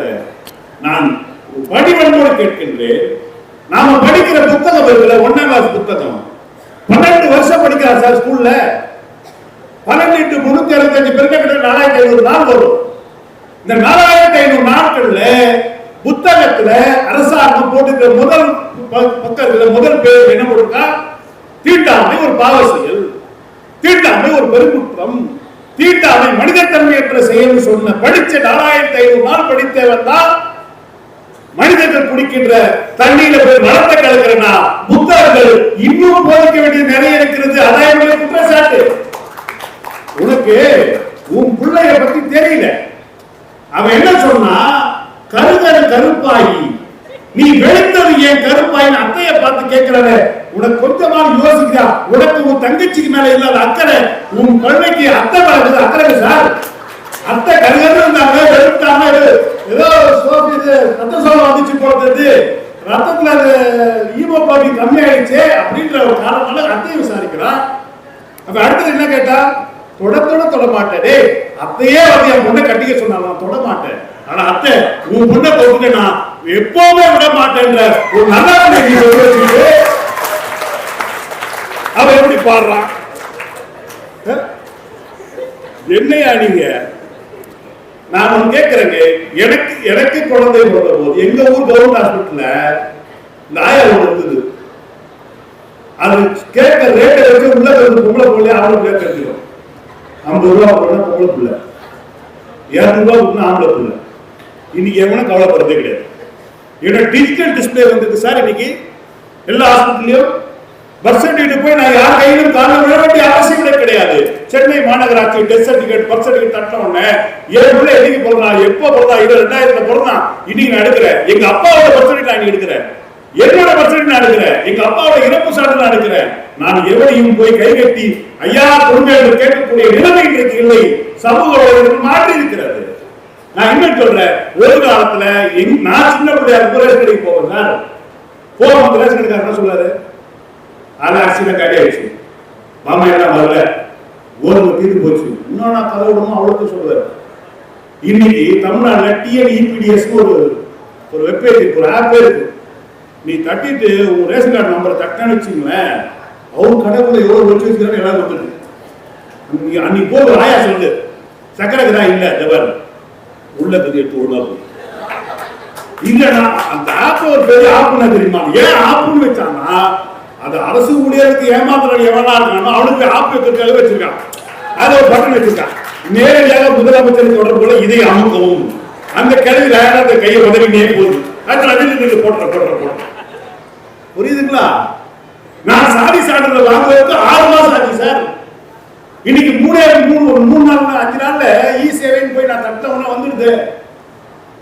இவர் சொல்றாரு எல்லாமே ஆவாசங்கள் சார். நான் அறிவாளர் தேடுறேன், எனக்கு அறிவாளர் கிடைக்குது. நீ வேற ஏதோ தேடுற, தேடுங்கள் கண்டறிவீர்கள். நீ தேடுறது உங்களுக்கு கிடைக்கும். புரியுதுங்களா? உடனே அவர் சொல்றாரு, சார் நான் புக்கு படிச்சுட்டே இருந்தேன் சார், பக்கத்துல வேற வேற படம்லாம் வருது. நீ வந்து என்ன பண்ணணும், உனக்கு ஒரு சாஃப்ட்வேர் கொடுத்துருக்கான், அதுக்கு ஒரு ஆன்டி வைரஸ் கொடுத்துருக்கான். ஆன்டினாலே அகைன்ஸ்ட் தானே, நமக்கு எப்பவுமே அகைன்ஸ்டா பக்கத்துல ஆன்டி தானே இருக்கும். ஆன்டி வைரஸ் கொடுத்துருக்கான், அதை போடு. நீ சும்மா இருக்கலாம், கையை ரிப்பேர் பண்ற. நான் என்ன சொல்றேன், உன்னுடைய மூளை வைத்து உன்னுடைய கையையே உன்னால கண்ட்ரோல் பண்ண முடியலடா, நீ எப்படி அவன் மூட்டுக்காரமா கண்ட்ரோல் பண்ணுவ? சாதாரண இத்தினூண்டு மொபைல் உன்னால கண்ட்ரோல் பண்ண முடியலன்னா வாழ்க்கை உன் கையில் இல்லையே. புத்தகங்கள் எல்லாரும் சொல்லுங்க, நான் புத்தகங்களை நான் வெறுக்கவில்லை நண்பர்களே. புத்தகங்கள் இன்றைக்கு என்ன ஆயிடுச்சுன்னா, சென்னையில நீங்க வந்து பாருங்க, சென்னையில ஒரு மிகப்பெரிய ஆசியாவில் மிகப்பெரிய நூலகம் இருக்கிறது. டிஜிட்டல் அந்த பேருந்து அண்ணாவுடைய பேர், மதுரைக்கு போங்க, கலைஞருடைய பேர்ல ஒரு மிகப்பெரிய நூலகம் இருக்கு. இந்த நூலகத்துக்குள்ள போனோம்னா ஒரு சிக்கல் இருக்கு. என்ன சிக்கல்னா, நான் படிக்கிற புக்கு எங்க இருக்கு? 1.5 லட்சம் புக் வச்சிருக்காங்க சார். எப்படி நீங்க தேடுவீங்க? வாசல்லே ஒரு பெரிய டிஸ்பிளே போட்டு வச்சிருக்காங்க. அதை தட்டிட்டு டைப் பண்ணீங்கன்னா உன் புக்கு எங்க இருக்கு அங்க போயிடும். நேரா போற கரெக்டா இருக்கு. நான் என்ன கேட்கிறேன், இவ்வளவு வசதிகளை பண்ணிய பிறகும் நானும் அதெல்லாம் பண்ணவே மாட்டேன். அதெல்லாம் தீங்குன்னா சோத்துல விச வச்சுவாங்க வீட்டுல. தயவு செஞ்சு சொல்றேன், வாழ்க்கையை பழகிங்க. இப்போ எங்க வீட்டுக்காரமா இந்த நாள் குழம்பு வச்சாங்க, புளிய கரைக்கல, ஊத்துல வந்துட்டு சொன்னாங்க, ஐயோ புளி கரைச்சி ஊத்துறிய. நான் சொன்னேன், நீ குழம்பு வைக்கும் போது என் வயிற்றுல புளிய கரைச்சிச்சு, நீ புளி அமுக்கிற சார், அட்டன் பண்ணி போடு சார். 24 வருஷம் முடிஞ்சு 25 வருஷம் ஆச்சுங்க. எங்க வீட்டுக்காரன் சொன்ன ஒரு வார்த்தை, அருமையான வார்த்தை, கல்யாண அன்னைக்கு சொன்ன வார்த்தை, உன்னை போய் கேட்க பாரு நான் ஒரு பைத்திய காட்சி அப்படின்னா. நான் ஒண்ணு சொல்லி இந்த சோசியல் மீடியாவில் இருக்கிறவனுடைய பெரிய புத்தகம் இருக்குங்களா, பிரச்சனை டக்குன்னு சொன்னோம். நான் மெதுவாக போய் சொன்னேன், உனக்கே இவ்வளவு கஷ்டமா இருக்குன்னா 25 வருஷமா பைத்தியக்குள்ள குடும்பம் எனக்கு எவ்வளவு கஷ்டமா சார் செஞ்சுட்டு நல்லதாக சொல்லிட்டாரு அன்னைக்கு. அப்ப என்ன ஆகுதுன்னா, வாழ்க்கைய நீங்க எவ்வளவு பெரிய கஷ்டமா இருந்தா நீங்க வாங்குற புக்கெல்லாம் பாருங்க, நீங்கள் பணக்காராவது எப்படி 500 ரூபாய் வித்தவன் பணக்காரன் ஆயிட்டான், நம்ம உட்காந்து பச்சுனே இருக்கும். இப்ப அந்த புக்ல எனக்கு என்ன கண்டது, நான் இப்போ நல்லா பாருங்க, நான் எங்களுக்கு ஒரு தொகை தரேன் இல்லையா, பணம் சம்பாதிப்பது எப்படின்னு புஸ்தகம் போட்டவர் பிச்சை எடுத்துக்கிட்டு இருக்காரு. அதெல்லாம் நடக்குது. என் புஸ்தகம் எங்கேயுமே கிடைக்காதுன்னாரு. அப்படியா, எல்லாம் வித்துச்சாருன்னு. எல்லாம் என்கிட்ட தான் இருக்கு, பிரிண்ட் பண்ண 50 புஸ்தகம் என்கிட்ட தான் இருக்கு, ஒரு வயலும் வாங்க மாட்டேங்கிறாங்க. புத்தக எழுத்தாளர்கள் படுற வேதனை அடாடாடா. நான் நிறைவு செய்கின்றேன். மிகப்பெரிய கலைஞர் நம்ம வில்லுப்பாட்டு கவிஞர் ஐயா சுப்பு ஆரம்பம் இருக்காங்கல்ல, மிகப்பெரிய கலைஞர். அவர் பாடுகின்ற போது ரொம்ப அழகா இருக்கும், அவ்வளவு பெரிய திறமைசாலி. ஆனால் மகாத்மா காந்தி அவர்களை பற்றி பாடுகின்ற போது கண்ணீர் வடிப்பார். நீங்க பார்த்துதான் தெரியும், கண்ணீர் வடிப்பார். ஒரு நாள் கேட்டாங்க, நீங்க எல்லா பாட்டையும் ரொம்ப மகிழ்ச்சியா பாடுறீங்களே, மகாத்மா காந்தியை பற்றி பாடுகின்ற போது கண்ணீர் தாரதாரையா கொட்டுகிறது, இதுக்கு என்ன காரணம் என்று கேட்ட போது அவர் சொன்னார், நான் மகாத்மா காந்தி மேல ரொம்ப பாசம் உண்டு, அவரை பற்றி நான் ஒரு புத்தகம் எழுதினேன், அதற்காக நிறைய கடன் வாங்கி எழுதினேன், ஒரு பையில வாங்கல, அது கடன் வட்டி மேல வட்டி ஆயிடுச்சு. இந்த பாட்டு பாடும் போது மகாத்மா காந்தி ஞாபகத்தை சுத்தி கடைக்காரலாம் ஞாபகம் வரான், எனக்கு அந்த நிலைமை வரும்போது கண்ணீர் தாரதாரி ஆகப்பட்ட கஷ்டம்லாம் ஞாபகத்தை வருது. நாங்கள் பட்டிமன்ற பேச்சாளர் இருக்கிறோம் இல்லையா, எனக்கு ஒரு தொல்காப்பியத்திலிருந்து ஒரு செய்தி, ஒரே ஒரு செய்தி நடுவில் 324 பக்கத்துல ஒரு 6 லைன் மட்டும் எனக்கு வேணும்னா, நான் என்ன கேட்கின்றனோ தொழில்நுட்பம் எனக்கு கொடுக்கிறது 3 நிமிடத்தில் நான் தயார் செய்து விட்டு உங்களை படைத்துட்டு போவீங்க.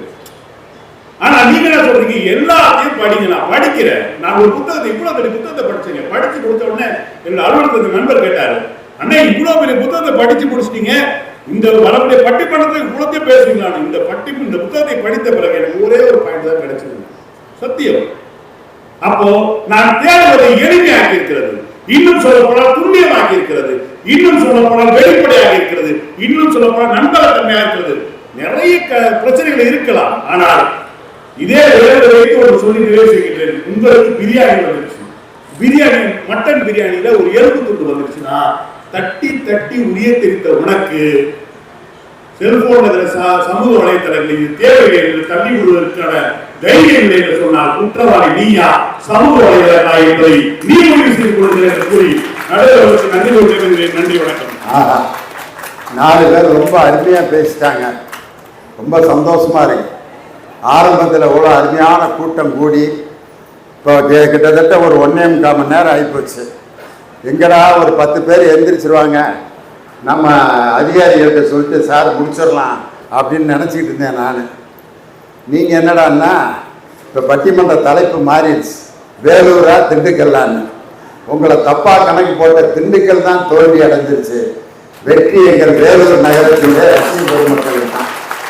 ஒரு வெள்ளிக்கிழமை எல்லாரும் கோயிலுக்கு போகிறது, அந்தந்த ஒரு 2 நாள் லீவு, அதனால் எங்கிட்ட வெளியூருக்கு அப்படிலாம் போயிருப்பாங்க. இன்னைக்கு எங்கடா வரப்போகிறாங்க மக்கள் நினச்சோம். ஆனால் யாரும் எங்களை ஏமாற்றவில்லை. ரொம்ப அற்புதமான ரசிகர்களை தந்ததற்கு உண்மையிலே உங்களுக்கு எல்லோருக்கும் என்னுடைய மனமார்ந்த நன்றி. இன்னைக்கு பார்த்தீங்கன்னா வாழ்க்கைங்கிறது இன்பமும் துன்பமும் கலந்தது தான். வெறும் சந்தோஷமாகவே வாழ்க்கையில் இருந்தால் ஒரு 3 நாளில் பைத்தியம் முடிச்சிடும் நமக்கு. இடையில கஷ்டமும் வேதனையும் வந்துக்கிட்டே இருந்தால் தான் அதுக்கு பேர் வாழ்க்கை. மனைவி சொல்றதெல்லாம் கேட்குற ஒரு மனைவி கிடைச்சா வாழ்க்கை நல்லா இருக்குன்னு நினைக்கிறீங்களா? இங்கே வாடி வர்றேங்க, ஓடி போகிறேங்க, உட்காருடி உட்காடுறேங்க, சோறாக்கடி ஆக்குறேங்க, அப்படியே குழம்பு வைடி வைக்கிறேங்க, அப்படியே எனக்கு எடுத்து வைடி வைக்கிறேங்க, அதில் அப்படியே விஷத்தை கலந்து வைடி வைக்கிறேங்க, சாப்பிட போகிறேன்டி சாப்பிடுங்க, செத்துரு வண்டி சாயுங்க. இதுக்கு பேர் பொம்பளையா? இது கூட வாழ முடியுமான்னு கேட்கிறேன் நான். சொல்றதெல்லாம் கேட்டுக்கிட்டே இருந்தா அதுக்கு போய் ஆகுது, அது குடும்பமே இல்லை. இடையில சண்டை சச்சரவு இதெல்லாம் வந்துக்கிட்டே இருந்தால் தான் கரைச்சலாக இருக்கு. வாழ்க்கை தொடங்குற நேரத்தில் இருந்த அன்பு கடைசி காலம் வரைக்கும் நமக்கு இருக்குமா? இல்லை. புதுசாக கல்யாணம் ஆனவங்களை பாருங்க, அத்தான் அத்தான் அத்தான் கொய் போலாமான் எங்தான் போங்தான் வாங்தான். புதுசாக கல்யாணம் இவரு குட்டிமா குட்டிமா செல்லம் காபி போட்டு வா செல்லம் அப்படிம்பாரு. இதோ வந்துட்டேன் தான் 5 நிமிஷத்துல காஃபி. அப்படியே உப்புமா கிண்டிட்டு வரலாம் தான். சரி சரி செல்ல குட்டி, நான் வந்து ரவை வாங்கிட்டு வரட்டுமா? போய் வாங்கிட்டு வாங்க மாமா குட்டி, செல்ல குட்டி, மாமா குட்டி, அத்தான் ஆஹாஹா ஓஹாகா. எவ்வளவு நாளைக்கு ஓடிக்கிட்டு இருக்குன்னு நினைக்கிறீங்க? ஒரு 10 வருஷம் கழிச்சு அந்த வீட்டில் போய் பாருங்க, காப்பி எப்படி கேட்பாரு?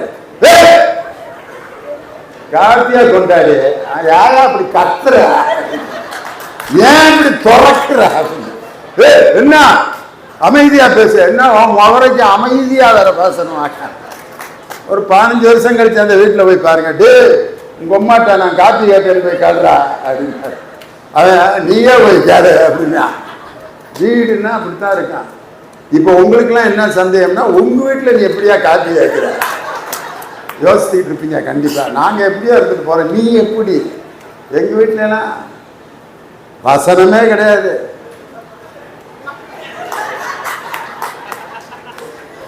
உடனே வந்துடும் காப்பி. வருஷம் ஆக ஆக ஆக டயலாகே தேவையில்லை. இன்னும் ஒரு 10 வருஷம் கழிச்சு காப்பி வீட்டிலேயே கேட்க மாட்டான்.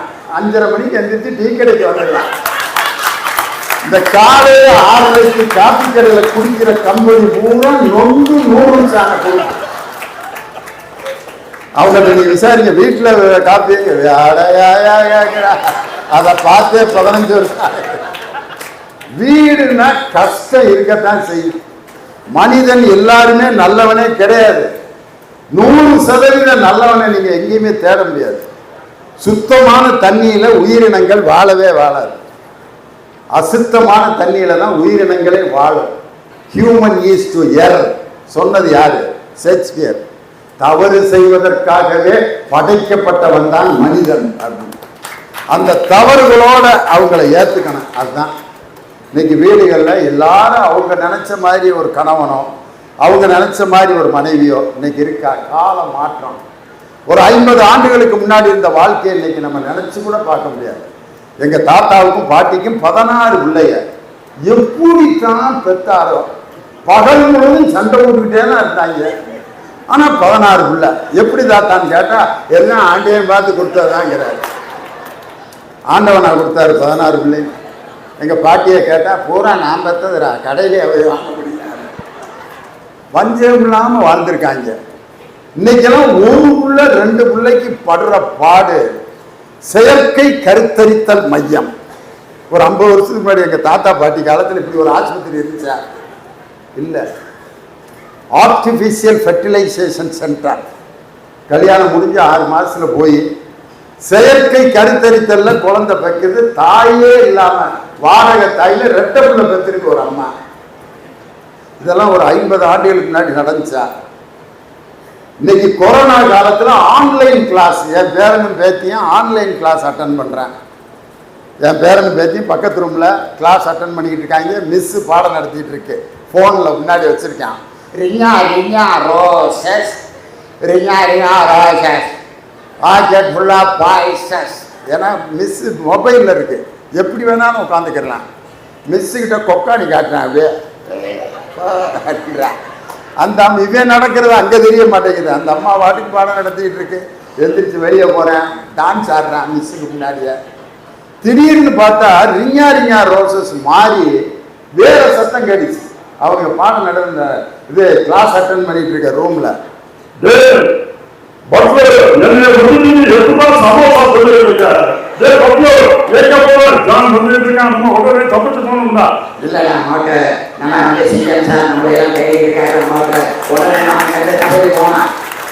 ரியா ரியா ரோசஸ் திடீர்னு மோட்டு போட்டுருவா மாறிடுச்சு. அப்படின்ற டக்குனு ரியா ரியா ரோசஸ் மாத்திட்டான். கொஞ்ச நேரம் கழிச்சு நான் இங்க எந்திரிச்சு போறேன். இப்ப நம்ம எங்க போறோம்? பாலைவனம் மலை, அதுக்கு எப்படி வழி தெரியும்? அதை உட்காந்து பார்த்துட்டு இருக்கேன். ஒரு காலத்துல இப்படி ஒரு வசதி இருந்ததா? நினைத்ததையெல்லாம் உடனே நம்ம பார்க்கிற மாதிரி எல்லா செய்திகளும். ஒரு மாவட்டத்துல ஒரு செய்தி நடந்துச்சுன்னா அடுத்த 5 நிமிஷம் எல்லாருடைய மொபைலுக்கு வந்துருது. இன்னைக்கு முதலமைச்சர், இந்தியாவிலேயே நமது தமிழக முதலமைச்சரை பாராட்டுகின்ற ஒரு திட்டம் எதுன்னா மாணவர்களுக்கு காலை உணவு வழங்கிய அந்த அற்புதமான திட்டம். அந்த திட்டம் ஒரு மாவட்டத்தில் செயல்படுத்தப்படும் பொழுது ஒரு குரூப் ஜாதி வெறியர்கள் அந்த மாணவர்களை தூண்டி விட்டு அந்த அம்மா சமைச்சா நீங்க சாப்பிடாதீங்கடா அப்படின்னு ஸ்ட்ரைக் பண்ண வச்சுட்டாங்க. காரணம் அந்த அம்மா ஒரு குறிப்பிட்ட ஜாதியை சேர்ந்தவங்க. இந்த அம்மா சமைச்சா நாங்க சாப்பிட மாட்டோம் அப்படின்ட்டான். உடனே அப்ப மாவட்ட ஆட்சித்தலைவராக இருந்த பிரபு சங்கர் இன்னைக்கு திருவள்ளூர்ல கலெக்டரா இருக்கார். அப்ப அவர் கரூர்ல இருந்தார். இந்த விஷயத்தை உடனே வாட்ஸ்அப்ல பார்த்துட்டு அந்த கிராமத்துக்கு உடனே போய் அங்க ஊர்ல இருக்கவங்களை எல்லாம் கூப்பிட்டு அந்த பள்ளிக்கூடத்துல வரிசையா கீழே உட்கார வச்சு அந்த அம்மா கையில முதல்ல கலெக்டர் வாங்கி சோற சாப்பிட்டார். இதை உடனே ரெக்கார்ட் பண்ணி ஊர் முழுவதும் பரப்பினாரு. தமிழக முதல்வர் வரைக்கும் இந்த செய்தி போச்சு. இந்த சம்பவம் நடந்ததுல இருந்து இதுவரைக்கும் அந்த ஜாதி பிரச்சனை எந்த கிராமத்திலையும் நடக்கல. இதை சாதிச்சது எது? ஒரு மாசம் கழிச்சு இதை ஒருத்தர் புஸ்தகத்துல எழுதி அதை கடையில போய் நான் வாங்கி அதை நான் படிச்சு என்னைக்கு திருந்துறது? இன்னைக்கெல்லாம் இம்மிடியட் ரிசல்ட். என் வயிற்றுல என்ன இருக்கு? MRI scan. அப்படியே துண்டு துண்டா பிரிச்சு மூளைய உள்ளுக்கு இருக்கிற கட்டி எவ்வளவு பெருசு இருக்கு. ஆபரேஷனே பண்ணாம மண்டையில ஒரு சின்ன ஹோல் போட்டு லேசர் பீம செலுத்தி அந்த கட்டியை கரைக்கிறான. ஒரு காலத்துல இப்படிலாம் இருந்துச்சா? வயிற்ற கோழி அறுக்கிற மாதிரி அறுப்பாங்க. அறுத்து உள்ள இருந்து எல்லாம் எடுத்து சில டாக்டரே கத்திரிக்கோலை உள்ள வச்சு மறந்துட்டு தச்ச வரலாறுலாம் நடந்திருக்கு. எவ்வளவு அட்வான்ஸ் ஆயிடுச்சு. இந்த வளர்ச்சியினுடைய ஒரு தொடர்ச்சி தான் சமூக வலைதளம். இதை நம்மகிட்ட இருந்து பிரிக்க முடியாது. அதுல நல்ல செய்திகளை மட்டும் பாருங்க அப்படின்னு சொல்றாங்க. இவங்க என்ன சொல்றாங்க? எங்கேயா நல்ல செய்தி வருது, நல்லது நம்மளை ரீச் ஆகுதா? பூ பாருங்க, எல்லாத்துக்கும் அதைத்தான் பயன்படுத்துறான். செத்தவனுக்கும் பூ போடுறான், கல்யாணத்துலையும் பூ போடுறான். இப்ப கல்யாணத்துக்கு ஒருத்தர் மலர் வளையம் கொண்டு வர்றாருன்னு வச்சுக்கோங்க. பொண்ணு மாப்பிள்ளைய வாழ்த்துறதுக்கு ஒரு மலர் வளையத்தை எடுத்துக்கிட்டு மலர் வளையத்தை எடுத்துட்டு எல்லாரும் மாலை கொண்டு வர்றேன், பூச்செண்டு கொண்டு வர்றேன், நான் ஒரு வித்தியாசமா கொண்டு வரலாம்ட்டுங்க. கல்யாணம் பொண்ணு மாப்பிள்ளைய வளையத்துல வாழ்த்தலாம்னு வந்தேன்னா அவனை அடிச்சு கொள்ளுவாங்க, கொல்ல மாட்டாங்களா? அதே பூ தான். வளையமா செஞ்சா அது சோகம், மாலையா செஞ்சா அது மகிழ்ச்சி. யார் தீர்மானிச்சிருந்த? அப்போ ஒன்னொன்னுக்கு ஒரு இம்ப்ளிகேஷன் இருக்குல்ல. இந்த சமூக வலைதளம் இன்னைக்கு என்ன பாடுபடுத்துதுன்னா, டெத்துக்கு அந்த பாடியை தூக்கிட்டு வெளியே வர்றான், பாக்கெட்ல மொபைல் ஆஃப் பண்ணாம இருக்கேன். எல்லாம் அழுக, மாமா மாமா எங்களை விட்டுட்டு போயிட்டு மாமா அப்படின்னு கத்தி அழுதுட்டு இருக்காங்க. அவன் மொபைல்ல இருந்து பாட்டு, மானே மல்லிகைப்பூ கொடுத்தான் அடியாத்தி. எப்படி இருந்திருக்கு அந்த இளவு வீடு எல்லாம். அந்த தூக்கிட்டு வந்தவன மண்டல வச்சு எல்லாம் ஆஃப் பண்றான். இதே மாதிரி கல்யாண வீட்டில் நடந்திருக்கு. கல்யாண வீட்டில் பொண்ணு மாப்பிள்ளைய ரிசீவ் பண்ற அந்த படி எடுத்து அந்த பிள்ளை கால் வைக்கிறப்ப ஒரு பாட்டு போனேன். நான் சின்ன பையனா இருந்த காலத்துல இருந்து அந்த பாட்டு தான். மணமகளே மருமகளே மாமா, அந்த பாட்டை போட சொல்றாங்க.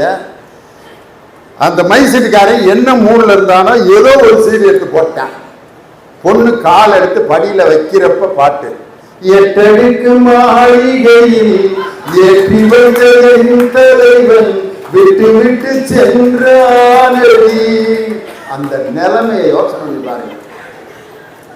நல்ல ஒரு பாட்டு தான். எப்ப பாடினா என்னையான்ட்டு ஒரு பையனை கேட்டேன், முதல் இரவுக்கு கடைசி இரவுக்கு என்னடா வித்தியாசம் அப்படின்னு கேட்டேன்.